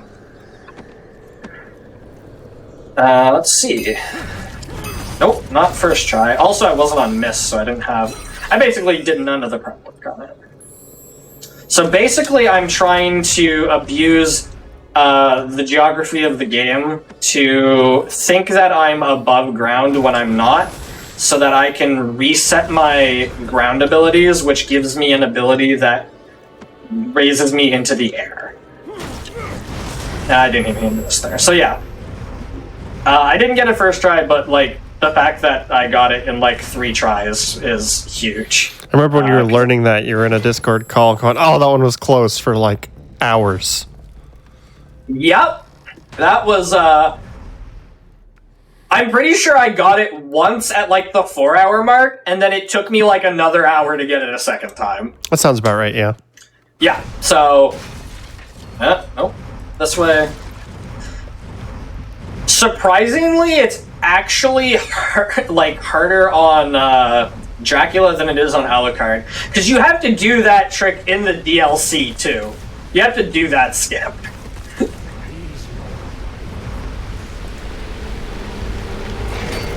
So now we are doing... This is a weird stealth section. So actually, yeah, this is the only stealth section in the game where we don't have to turn into a rat. So there is one. At least the one that I can think of right now. And this stealth section is awesome for like 15 seconds because you can just... Come on. You can just move freely for like 10 seconds. Oh, you did not move as far. Alright. I thought you had run already. I got impatient, there is what happened. Yeah. I know how to play the game, thank you. I mean, clearly I don't because I was impatient, but... that should be good. There we go. So the stealth part is like you're not supposed to go over the flowers because it aggroes him, but because we move so fast it doesn't matter. I'm gonna be really aggro here. Is he stuck? He definitely should have been close to catching me there. Alright, doesn't matter. We get into the second part. Do I have any fire magic? I don't think I do. I think the fountain's on this side. I'm wrong. Nope, I'm right. Haha. That was mostly, I guess. So we need a little bit of fire magic because we need to make a chicken dinner out of an owl, or a turkey dinner out of an owl.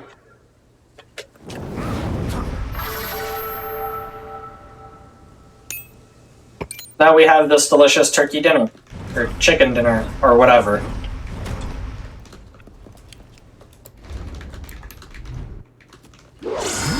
Yep. Okay. He's normally not able to just do that, but okay. Hello? There we go. So this boss is a little awkward because, like, even though we're constantly freezing him, he just, like, constantly breaks out of it. But if you time it not terribly, you can get most of your whirlwind into the hitbox. So this is like an area where we get like 3 bosses in a row, kind of, and then like you don't get anything for a while. It's kind of just like movement and like going from place to place. That one, they all have like different lore. So that one was the brother of another character who died in the first game, but actually, so this was another thing that I was a lot younger when I played these games originally, so maybe it makes sense. In my head, it was a pointless sacrifice. It was like, I need to die in order for you to get my powers for some reason, which I don't understand. If that's what happened, that's what happened, but like, I don't know, that's always like a weird plot point to me. But basically the brother died so that we could have his powers, and then that boss, Argus, blamed us for the death, I guess, because he doesn't know, or whatever. Also, I don't know how Trevor knows about him, because we're in past Castlevania. Plot makes sense. Plot makes sense. What was the giant fail on your screen? Oh, you know, that's a great question, because I don't pay attention to that anymore. So this section here has, like, mini-games, and I think you get, like, experience for it, but you don't have to complete them. You can just... Oh, crap. You just instantly lose them instead? Okay. Yeah, you can just instantly lose them. I forgot. I always forget about this part. This literally every time I run this happens. You'll have to excuse me while I frantically search for the Discord channel where the following strat is written down for me. Because I've never once memorized this. Oh no, Church. It's fine. I know where it is. I just have to scroll a little bit. I got time. Literally except for the tutorial, every time I run this game, I'm like, I forgot about this section. Where's that channel? Do you have it pinned in that channel yet? You should just pin it. It's the last message in the channel, so... As soon as I find the Discord channel, I have it. It's it's a dead server at this point. You can it's search just for channels if you know the name of the channel in the DM search bar. I got it. No, it's a server that has one channel. It was like a server we made to like play a game, and then we never played the game again. So it's just I had to scroll to the bottom of my server list to find it. You would think after having to do this so many times, I would just write it down somewhere else. But I'm not that smart. So this stealth section, I had to come in here to hit that with a fireball, and then I had to turn back into a rat immediately. Quality stealth sections. That was a weird hitbox. I can go now. Go now. I can go now. I'm not gonna lie to you, all of that was risky. None of what I just did was safe.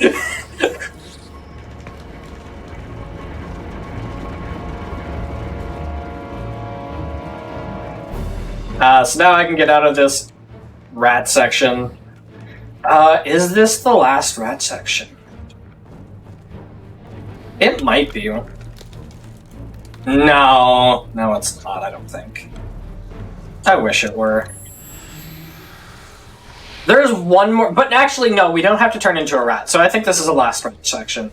So there's 2 sections without rats, right? Nice. Alright, so we got the theater working. Now we need to put on a play. And the first part is Toy Maker and Workshop. So this is the story of Toy Maker. Basically, there we go. There was a human. He made toys, made a deal with a demon or something. I don't know. Whatever. He became a demon creature, basically. Castle. We could watch it and explain it, or I could just not. So the Toy Maker is actually kind of an interesting character, but I don't want to watch a play. I'm not saying plays are boring. I'm saying I've never not fallen asleep during a play. And I don't think Ray would appreciate it if I fell asleep on their show. No. That wouldn't be good. Oh, that's not... There's no dash there!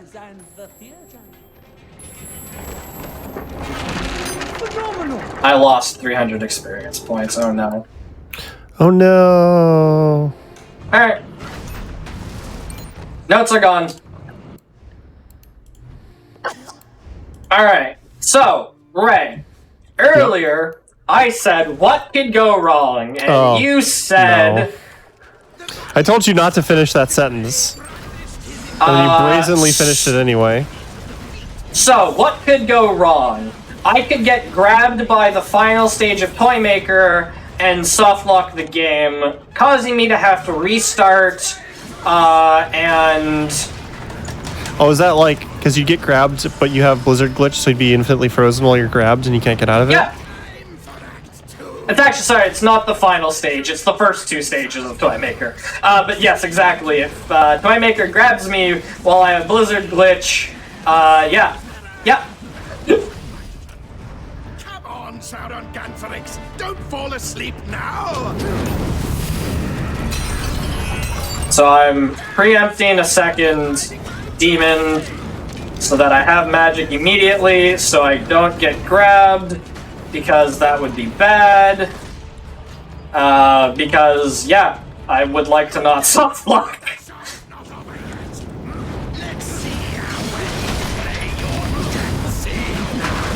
We should be... Well, I mean, we're definitely good now. I'm hoping that I don't get the next cycle. Are you serious? Literally 1 hit away.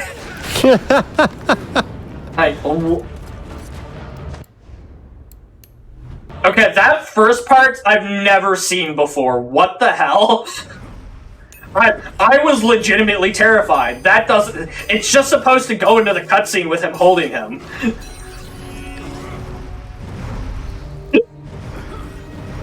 Literally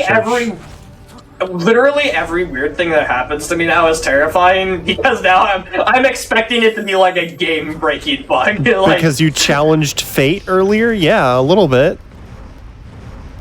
I've never even played Mirror's Edge. I said fate, not faith. I've also played Mirror's Edge. You could have said Chrono Cross. I've never played Chrono Cross for There you real, go. though. So I didn't know there was a character in there. You said it.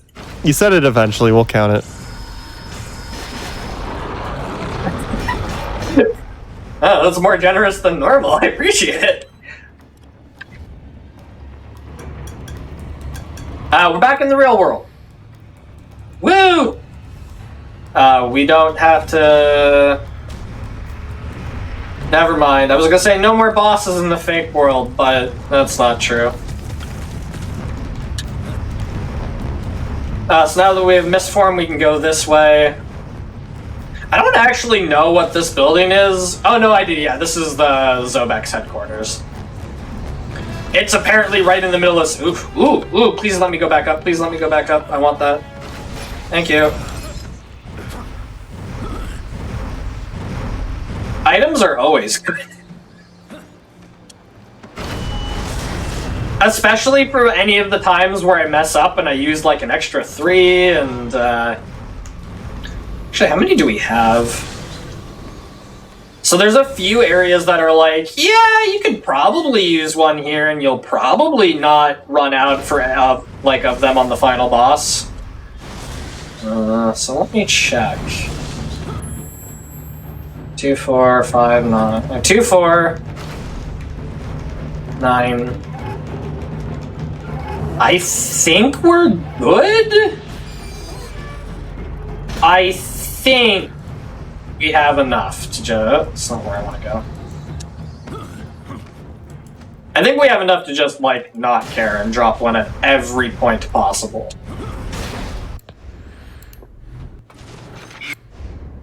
So this fight is a little annoying because of the blizzard glitch. You can't, like, get up and punch them. Because they like so kind of like with the Gorgon fight earlier, the blizzard glitch doesn't really like when you're trying to like break armor. So for this boss, you kind of just have to like stand back and throw the fireballs. So surprisingly, the fireball strat is used like 4 or 5 times because of like just safety. Either we want to kill something at range or... How did that not kill you? There we go. Or the blizzard glitch is like, no, you're not allowed to do this time.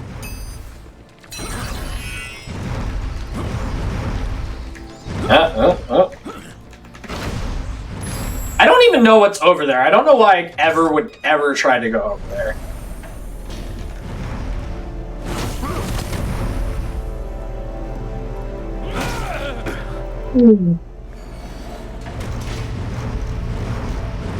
So here, if we would... There we go.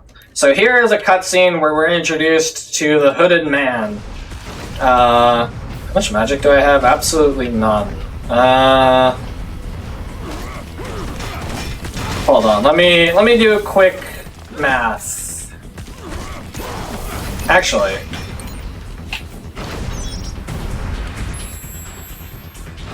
we're fine. I'm not gonna bother... No! No, I am going to farm for magic on these because it's a longer... It's too long. It's not a 45% second period that I would need it for, so it's actually just better. There's a few sections coming up. Like, it's just like the environmental things where it's like, oh, you need to have blue magic here and you need to have red magic here, but they're at like really awkward spots, and if you mess up like at all, it kind of like punishes you. So I'm going to just wail on these to get some magic. I can't believe the others haven't aggroed on me yet.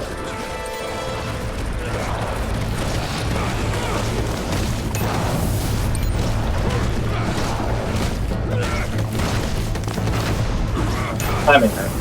Just gonna finish that off.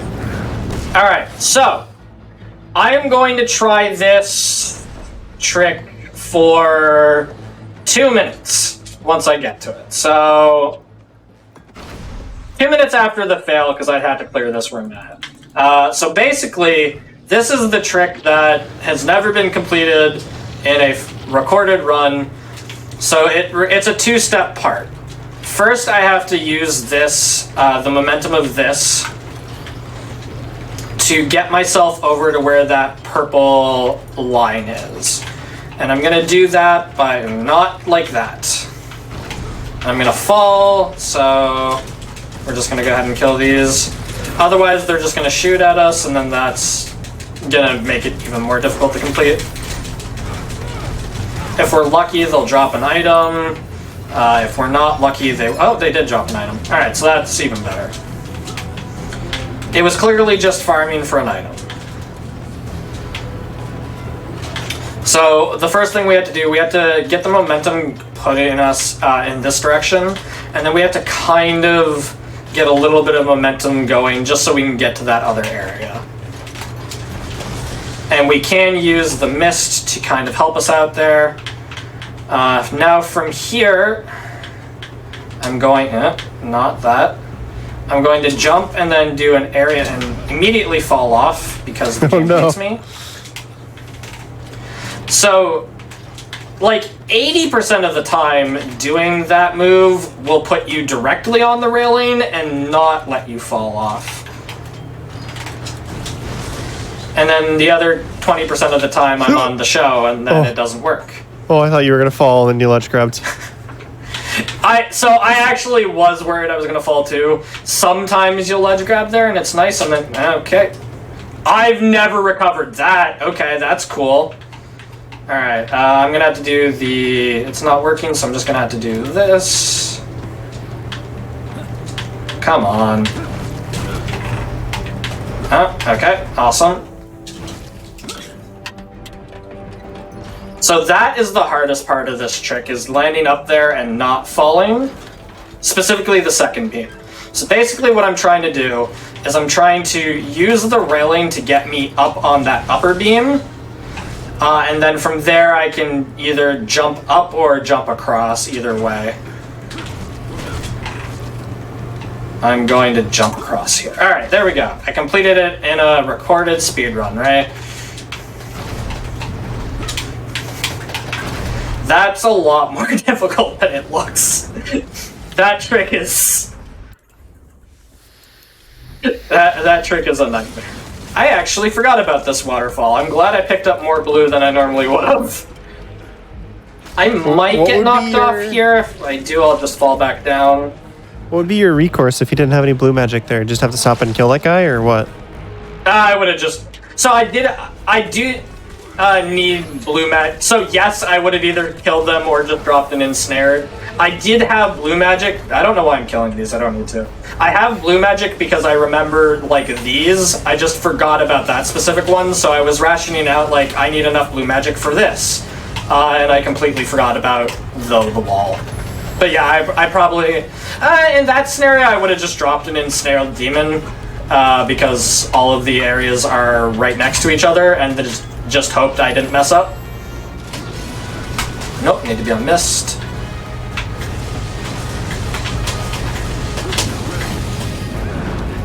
Don't ask questions about what just happened. That was like 8 wrong. Just forget what you saw, move on. I changed to the wrong magic like 4 times.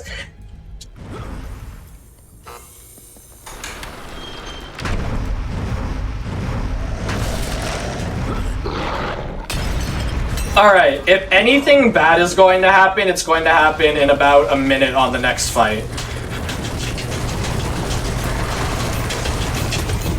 So this is, I'm just using Explosive Earthquake. It just does a bunch of damage in an area like that.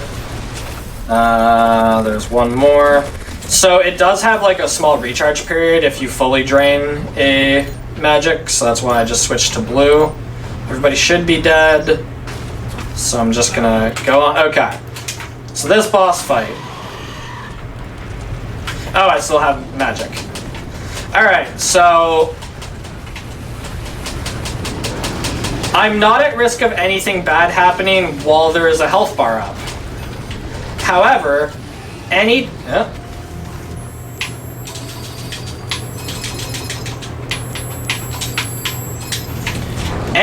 there's a health bar or not up, so like for example between phases like this, if Abaddon catches me, the game will soft lock.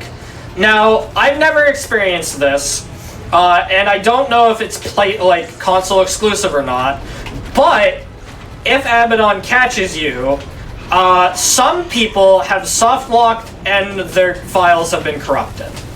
So if anything bad's gonna happen, it's this boss right here.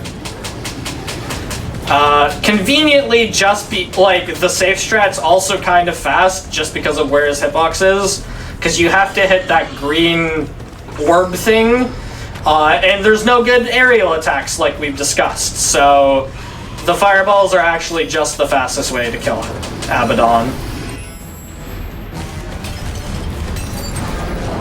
Recycled on the magic. Oh.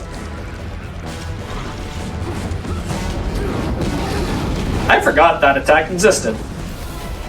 Alright. See? Nothing bad ever happens, right? Uh-huh. Sure. You know, in 6 months from now, I'm gonna look back at whatever montage happens of this, of like every instance I said, nothing ever happens. And then it's gonna be whatever catastrophe happens. And I'm gonna look back and I'm gonna think it's funny. But in about 20 or 30 minutes or so, I'm gonna be having a really bad time. And you're gonna be having a really great time. I'm gonna be laughing so hard if something terrible happens after you've been building this up. I will laugh unapologetically. Nothing bad is ever going to happen.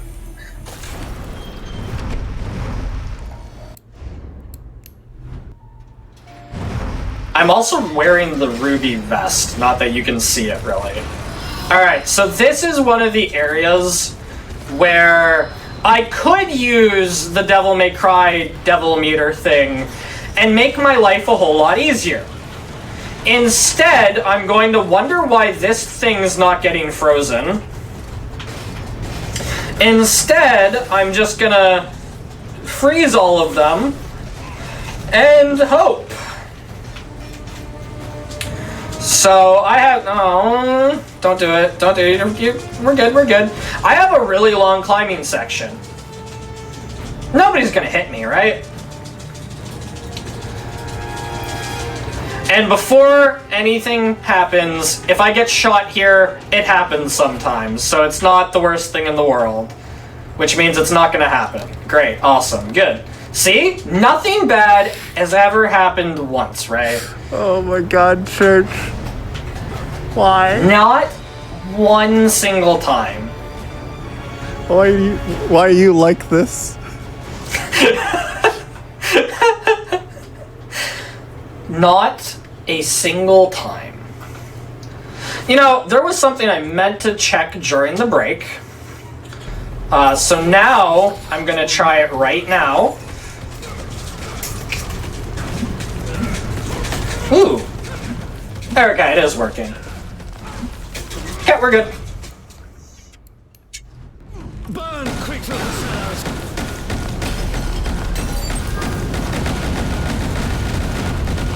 I don't actually think Ray can see what just happened, which makes it even funnier. So, Ray, you might want to watch the stream. Why, Church? It's fine. Don't worry about it. Nothing is happening. No, it's totally fine. I saw that. Yeah. No, it's fine. Don't worry about it. I just needed to make sure that was there. Because...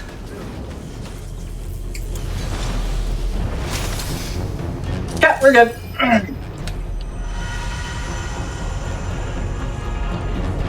So this is the part of the game where Grinch shows up. And that's all we need to know. Oh, I see why. Yep. Oh, that's... okay, I see why. Very much so. Yep. So to answer your other question, this is actually the worst thing that could have happened, is that button didn't work. And you only thought to check it now. I made sure it worked before the run. I made sure it worked like 20 times before the run.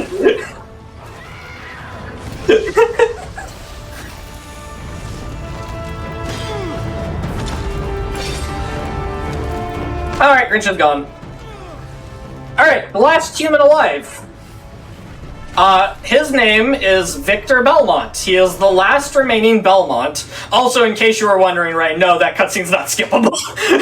I guessed. Thank you very much. Because Don't forget all to the turn it off. Okay, you did. Yeah. Okay.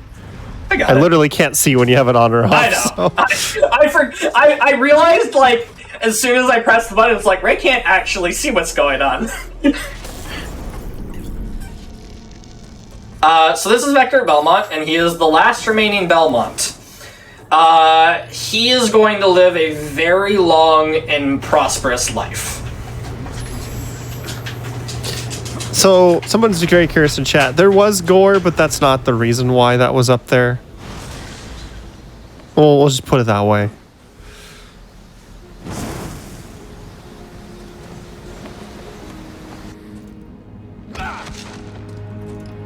Victor Belmont, so I guess, yeah, so Trevor did have a son, Simon Belmont, who you play as in Mirror of Fate. So the lineage did actually progress, but this is the last Belmont, and he has no kids. So we have to make sure he lives a very long and prosperous life because he is the last remaining Belmont. And it would be very terrible if the Belmont lineage, you know, stopped existing.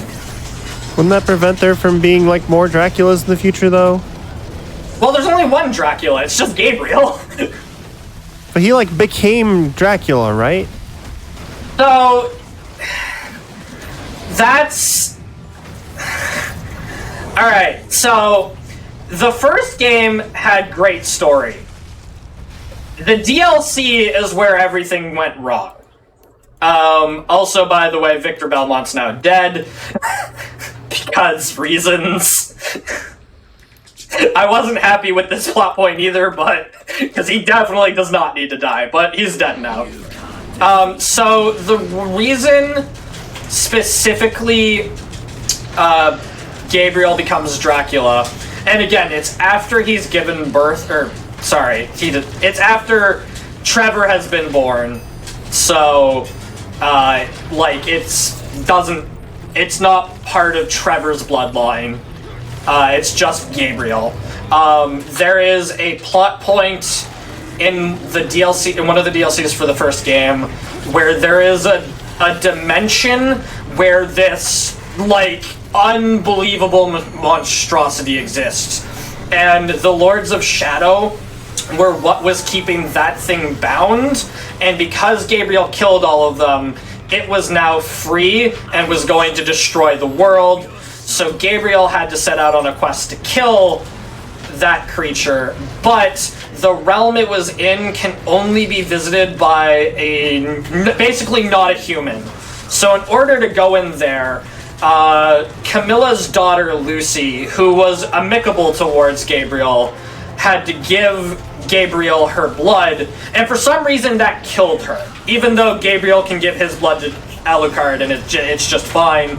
So Gabriel becomes a vampire in order to save the world, but because he's pissed that he lost his wife, and Lucy is basically the last person who was amicable towards him, basically the last friend he had died, and he just kind of like spiraled into a depressive state from there, and then decided to kill all humans because that's what you do.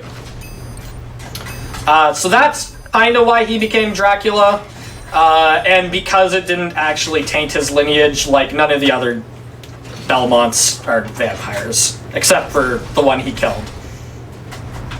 Which also, why doesn't he turn Victor into a vampire? Alright. I got no answers for you, I'm sorry. I wasn't expecting an answer, I'm just mad. I never thought about that until just now. Alright, so this is the last stealth section.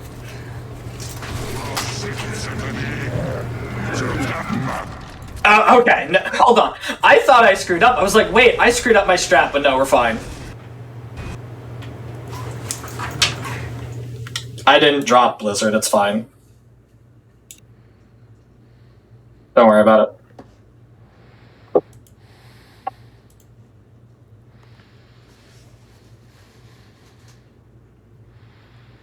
It's better than you crashing the game. I mean, it did crash the game, but I thought you realized it and you... Okay. No, I crashed the game, but that's fine, because this isn't one of the... Hold on. I'm gonna stop talking for a second. I'm just gonna...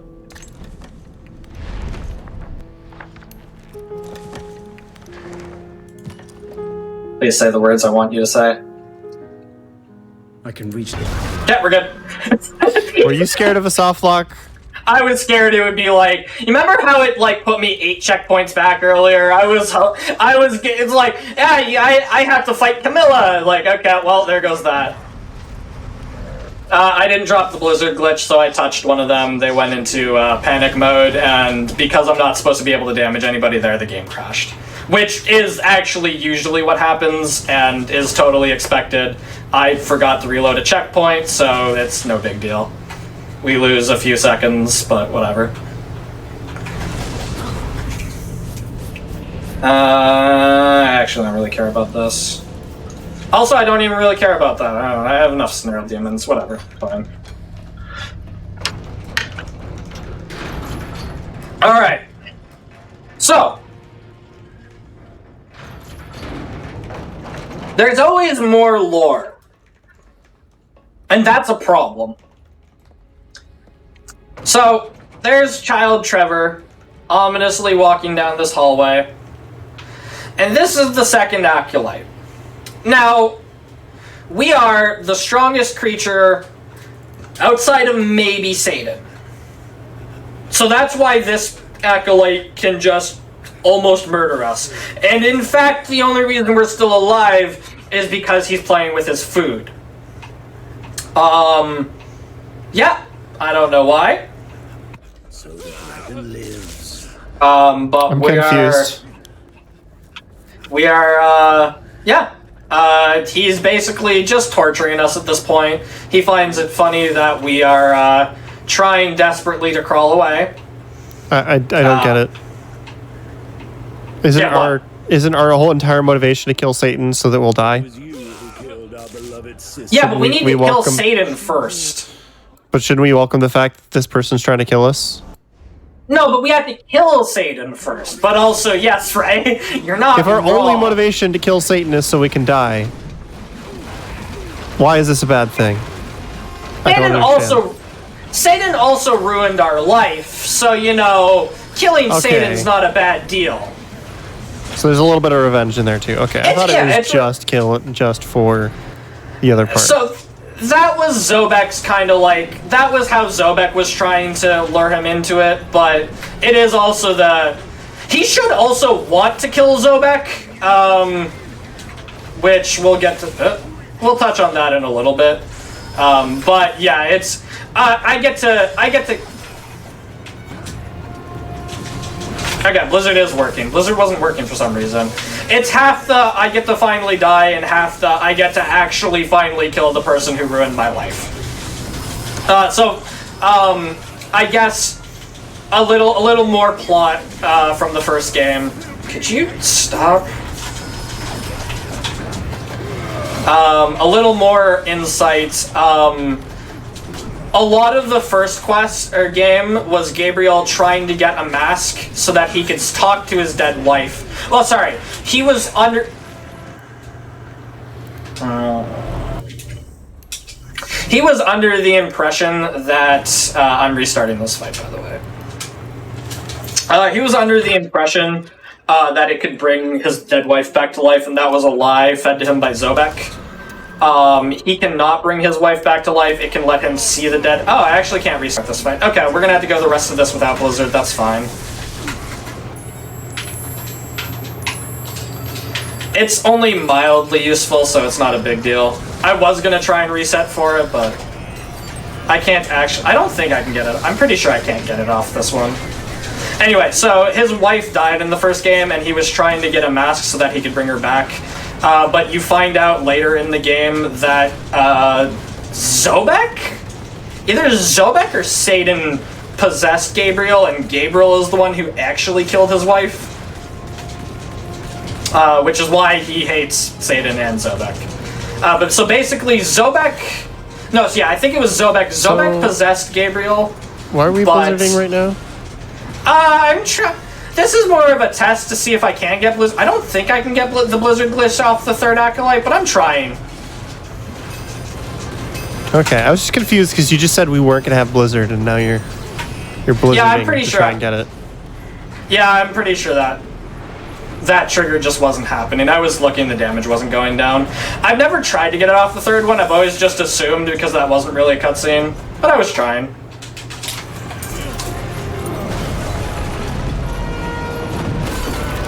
So yeah, it is only really useful on the last fight, and even then it's only marginally faster. I probably wasted more time trying to get it there than I would have saved having it, but I like having the Blizzard glitch, it's fun. I was just confused. No, that's fair.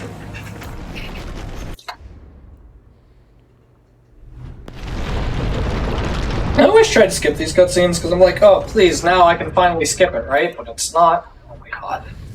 It's this part. Okay. So, now the unfortunate part is in the speedrun setting, we are now in a very, more or less, dry spell. The next few minutes aren't the most... Help. Drop? Ease. There's not a lot of combat. It's kind of just a lot of movement and puzzles and cutscenes. We have young Trevor again. Oh, also, yeah, we brought a real person into the fake world and killed them. Come on, let's not waste That's all. That was the end of that. Nothing makes sense. So we're running with Zobek's lieutenant again.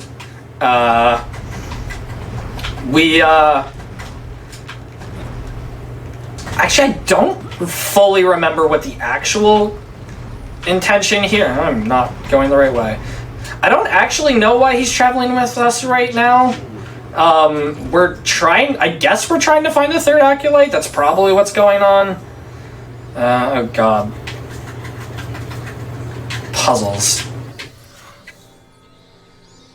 So these pieces are always the same. They're like rotation and location are a little bit different every time, but for the most part the puzzles are the same. So fascinating. Yeah, I think the lieutenant comes around because we're trying to find the third Acolyte. I don't think there's another plot reason why he's traveling with us, just that, like, you find the third Acolyte and you find where Satan is being resurrected, basically. So we're trying to stop that. We have this annoying puzzle here where we have to step on... Nope, this one here. Hello, Shadow Dagger. So we have to step on the... And... yeah. Mm-hmm. Annoying puzzle. So we have to do this. And then we have to make sure that we aren't standing on the same platform too long that he's on, because these pressure pads will shoot... I screwed that up. These pressure pads will launch a fireball at the end, and we need to make sure that we don't hit him with a fireball, but we also need to make sure that he's actually on the platform before we get off of it, and it's just very annoying. And then this opens this door. I think I have enough. Okay, so I don't have Blizzard Glitch, but that doesn't really matter. We need 3 to be safe on the next boss, 3 on the final, so 6. If I have 7 or more, I can just drop 1 here. And I think we have 8. 1, 2, 4, 5, 6, 7, 8. Excellent. 5, 6, 7, yeah, okay, that's how math works. Very close. Would you please? Alright. So this fight's really simple if you can have magic. So these creatures will...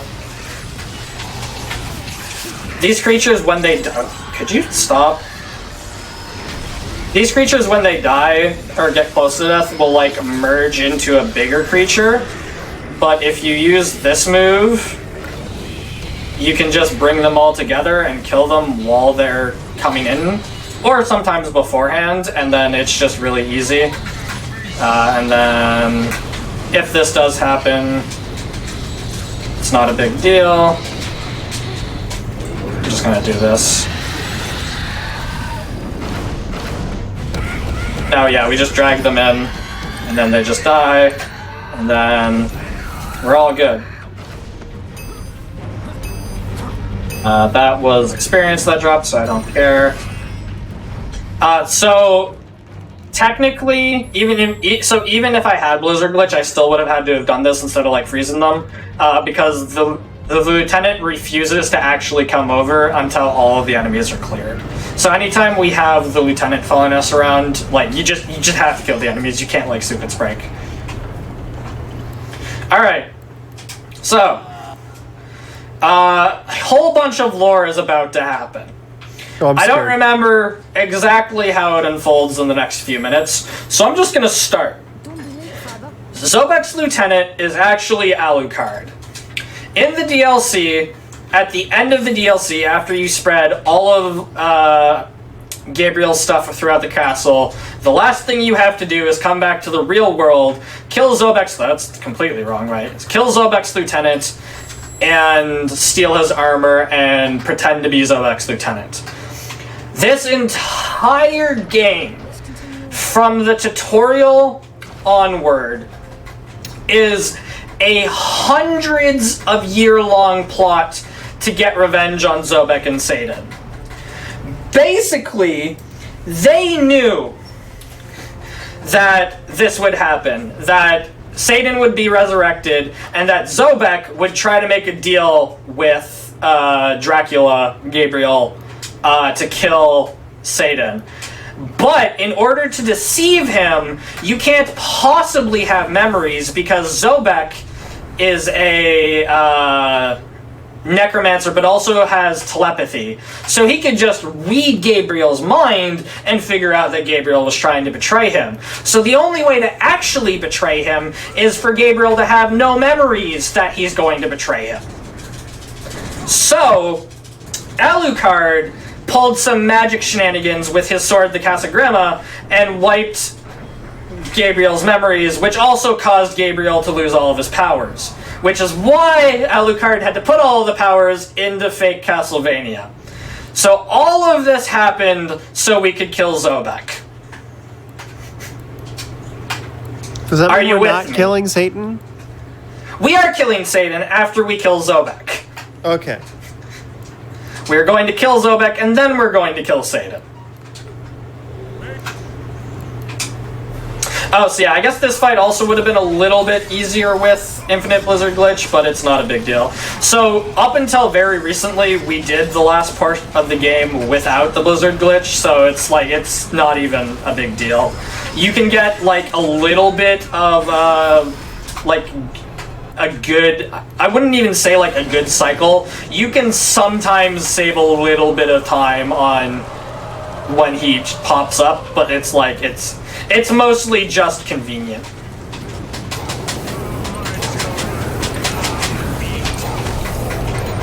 So for these sections, there's just like 4 demon things up there, and you have to kill them, and that's it. And then Zobek shows up again. I got a little greedy with that, just so I could save a little bit of time. Hopefully I don't run out, but I have enough. So even if I wasted a little bit of time, I'll be fine.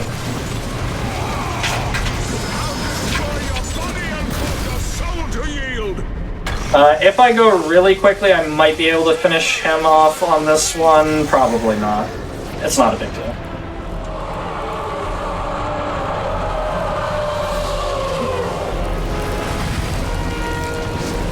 Come on.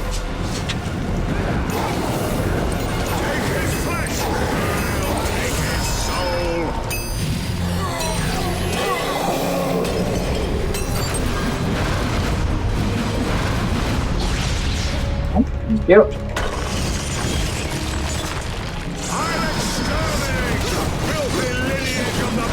So this fight is like a little scary when you have not as much health as I do, and when you're not abusing a move that just infinitely heals you. But because the move just heals you, it's like it doesn't matter. And then once this happens, he sets this up, which obviously we can't get through it, right?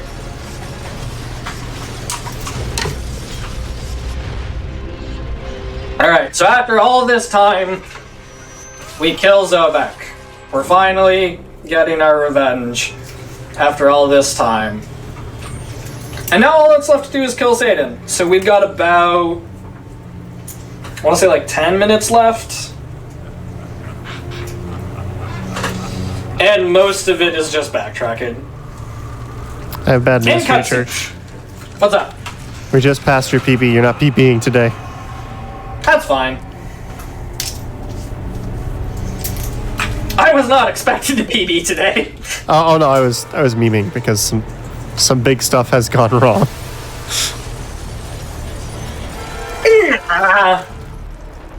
It's not gone wrong. It's just, you know, I've crashed the game once or twice. That's only been once. The checkpoint thing's not a crash, it's just me being really sad. I can't believe it.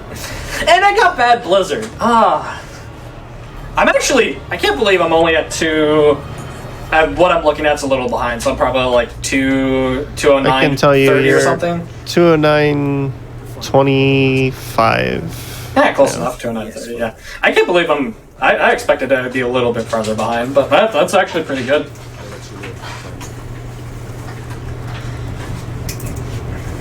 I mean, technically it's better than the time I had on my own show. You don't need to delve farther than that, you can just leave it at that. You don't need to point out that I was teaching the game on my show.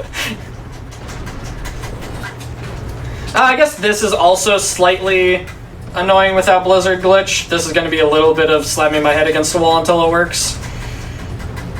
Or getting really... Nope. Never mind. Yeah, aggroed me. So, this is a really easy glitch. Or, it's not even a glitch. It's a really easy skip if everybody just leaves me alone. Just don't look at me. Oh, see, easy? Easy.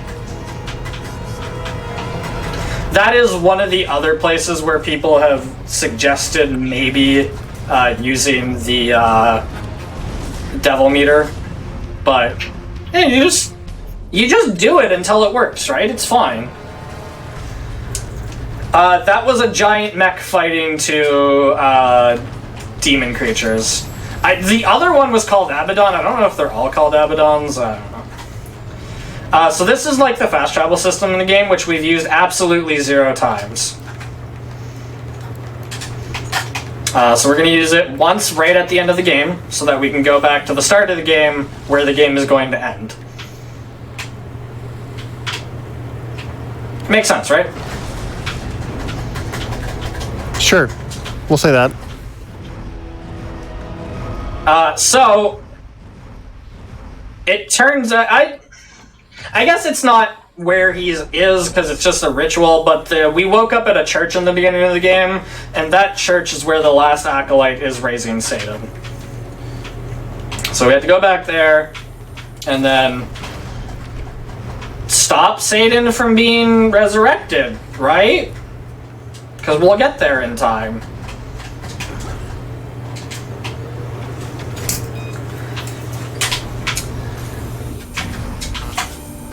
Ooh. This is also like the part of the game where like you have... I might be a little bit wrong on this, but I'm pretty sure there's like some areas you couldn't get to it now, so now would be the time I'm going the wrong way.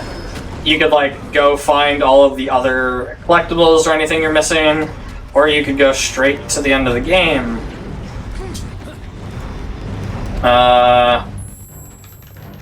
Got 4.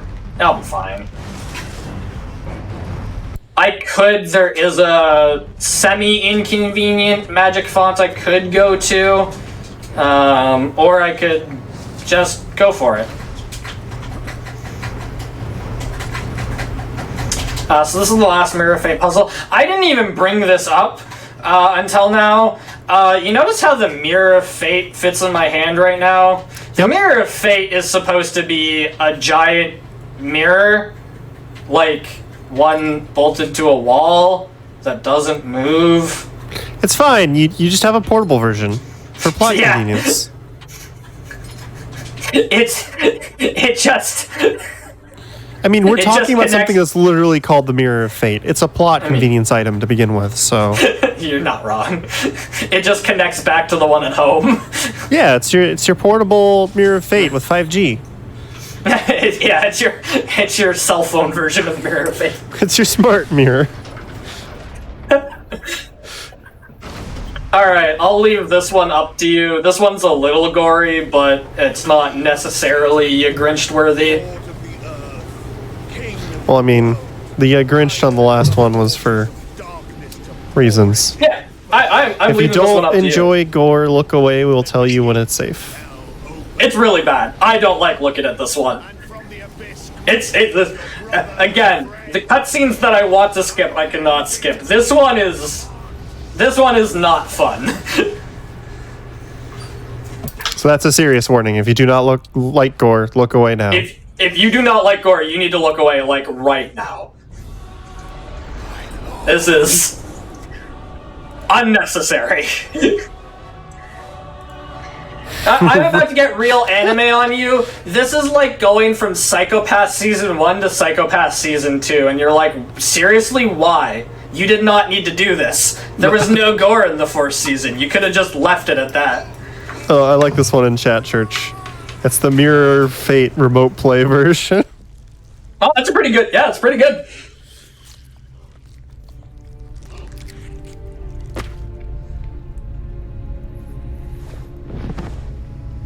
I despise. Right after this. Why does Satan have a demonic codpiece? Look. Why not? You can. Anybody who is looking away can look back now. Would you rather be an angelic codpiece? Like. Try to avoid the explosions of energy. Hello? Hello? Please? Game? Oh, we're good. So like, Alucard's like, hey, don't get hit by that, and it doesn't matter in the It slightest. did like 3 damage. It does like 3 damage. It is not. Yeah. It also it doesn't knock you off. Like you can't. Hello, you can't fall off. It does like 3 damage. I don't exactly know how, like, number-wise how much health I have, but it's a lot. So like, I'm pretty sure I could sit on one for like 4 minutes and be fine.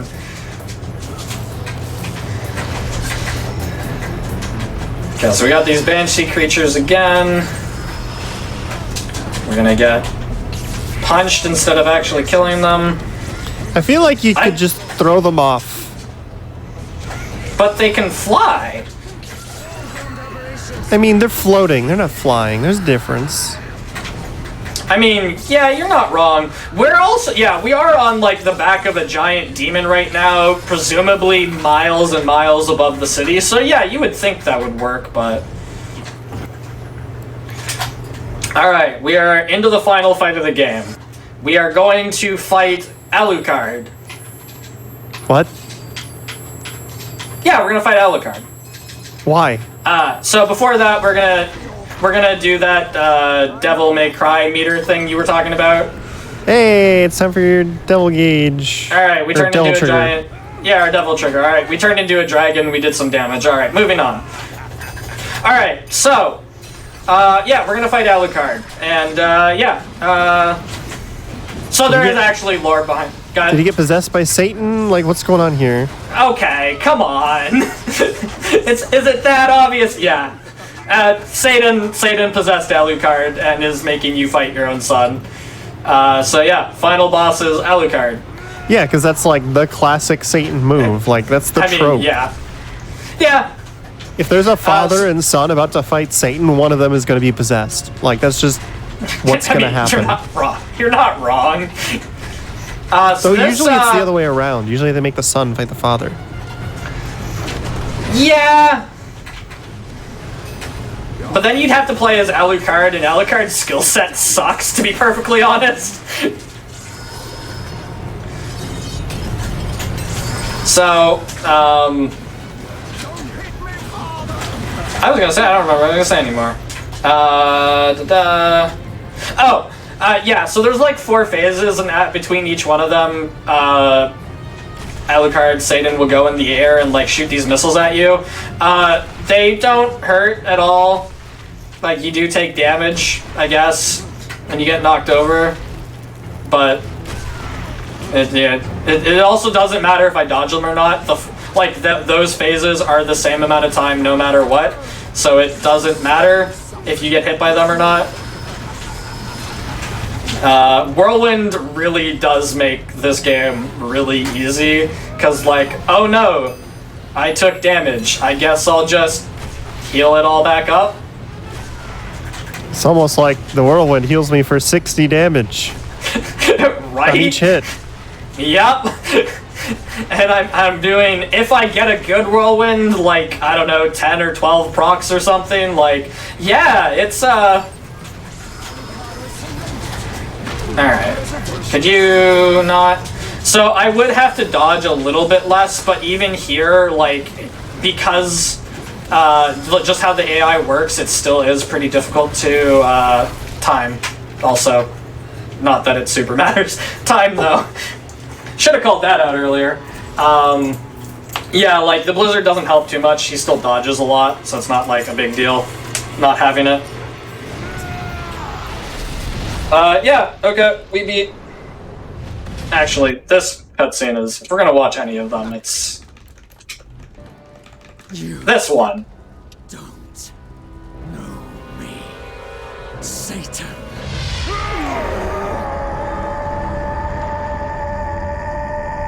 This is the only cutscene at the end that matters. The slow motion? Yeah. What?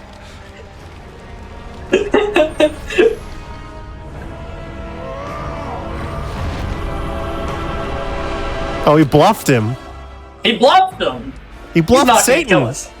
He's not gonna kill his own son a second time. He morbed. Church. Alright. Okay. We had to say it at least once. You've been waiting to say that, I know.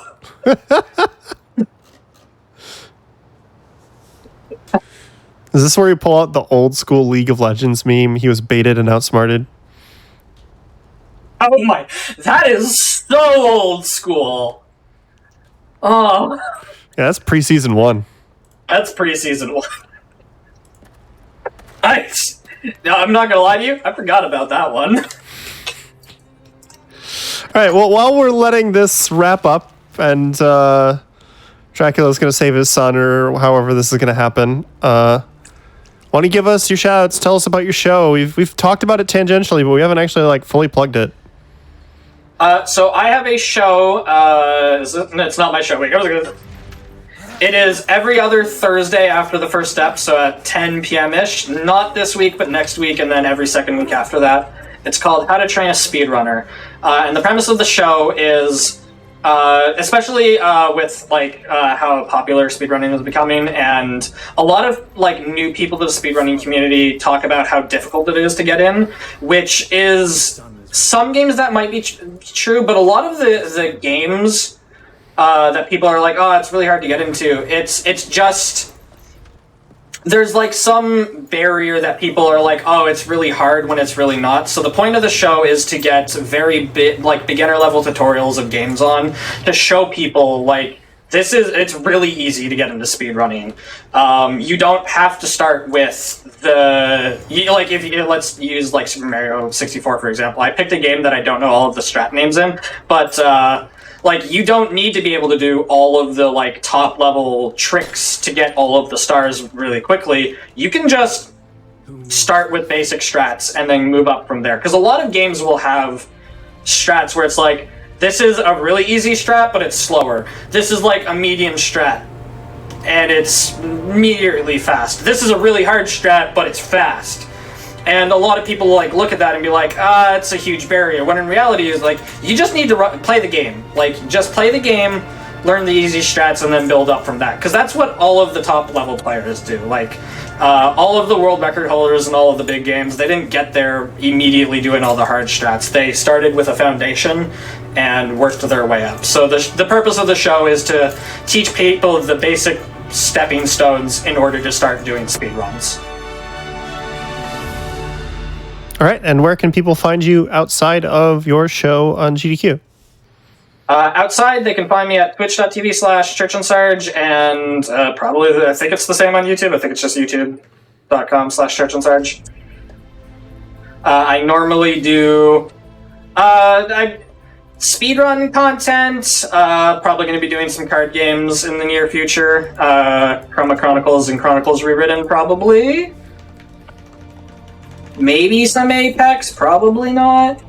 Speedruns, though. There are a few games coming out that I'm very much looking forward to speedrunning. Actually, Zaboid Games is coming out with a game soon, TM, called This Way Madness Lies, which is a Shakespearean magical girl video game, RPG. So I'm going to be speedrunning that quite a bit when that comes out soon, TM. All right. Thanks for coming on the show, Church. And again, thanks again for being my last minute replacement when somebody had to drop. I appreciate it very much. Yeah, absolutely. Always happy to fill in with games last minute. As a quick reminder, we do have more hotfix content coming up, but not tonight. If you tune in tomorrow at 7 p.m. Eastern, we've got Game Masters. It's a show about speedrun adjacent content, people who show mastery at games, even if it's not particularly a speedrun. Followed by Time Capsule, which is a show about speedruns of games that were all released in the same year. So looking back to a year, then speedrunning some games from that year. Both of those shows are real great. You should check them out if you have not seen them. Game Master starts at 7 p.m. Eastern. But we're going to take a quick break, and then we're going to find somebody to raid. So if you want some more speedrunning content tonight, stick around for a few minutes. We'll send you in the direction of somebody who's doing some speedrunning.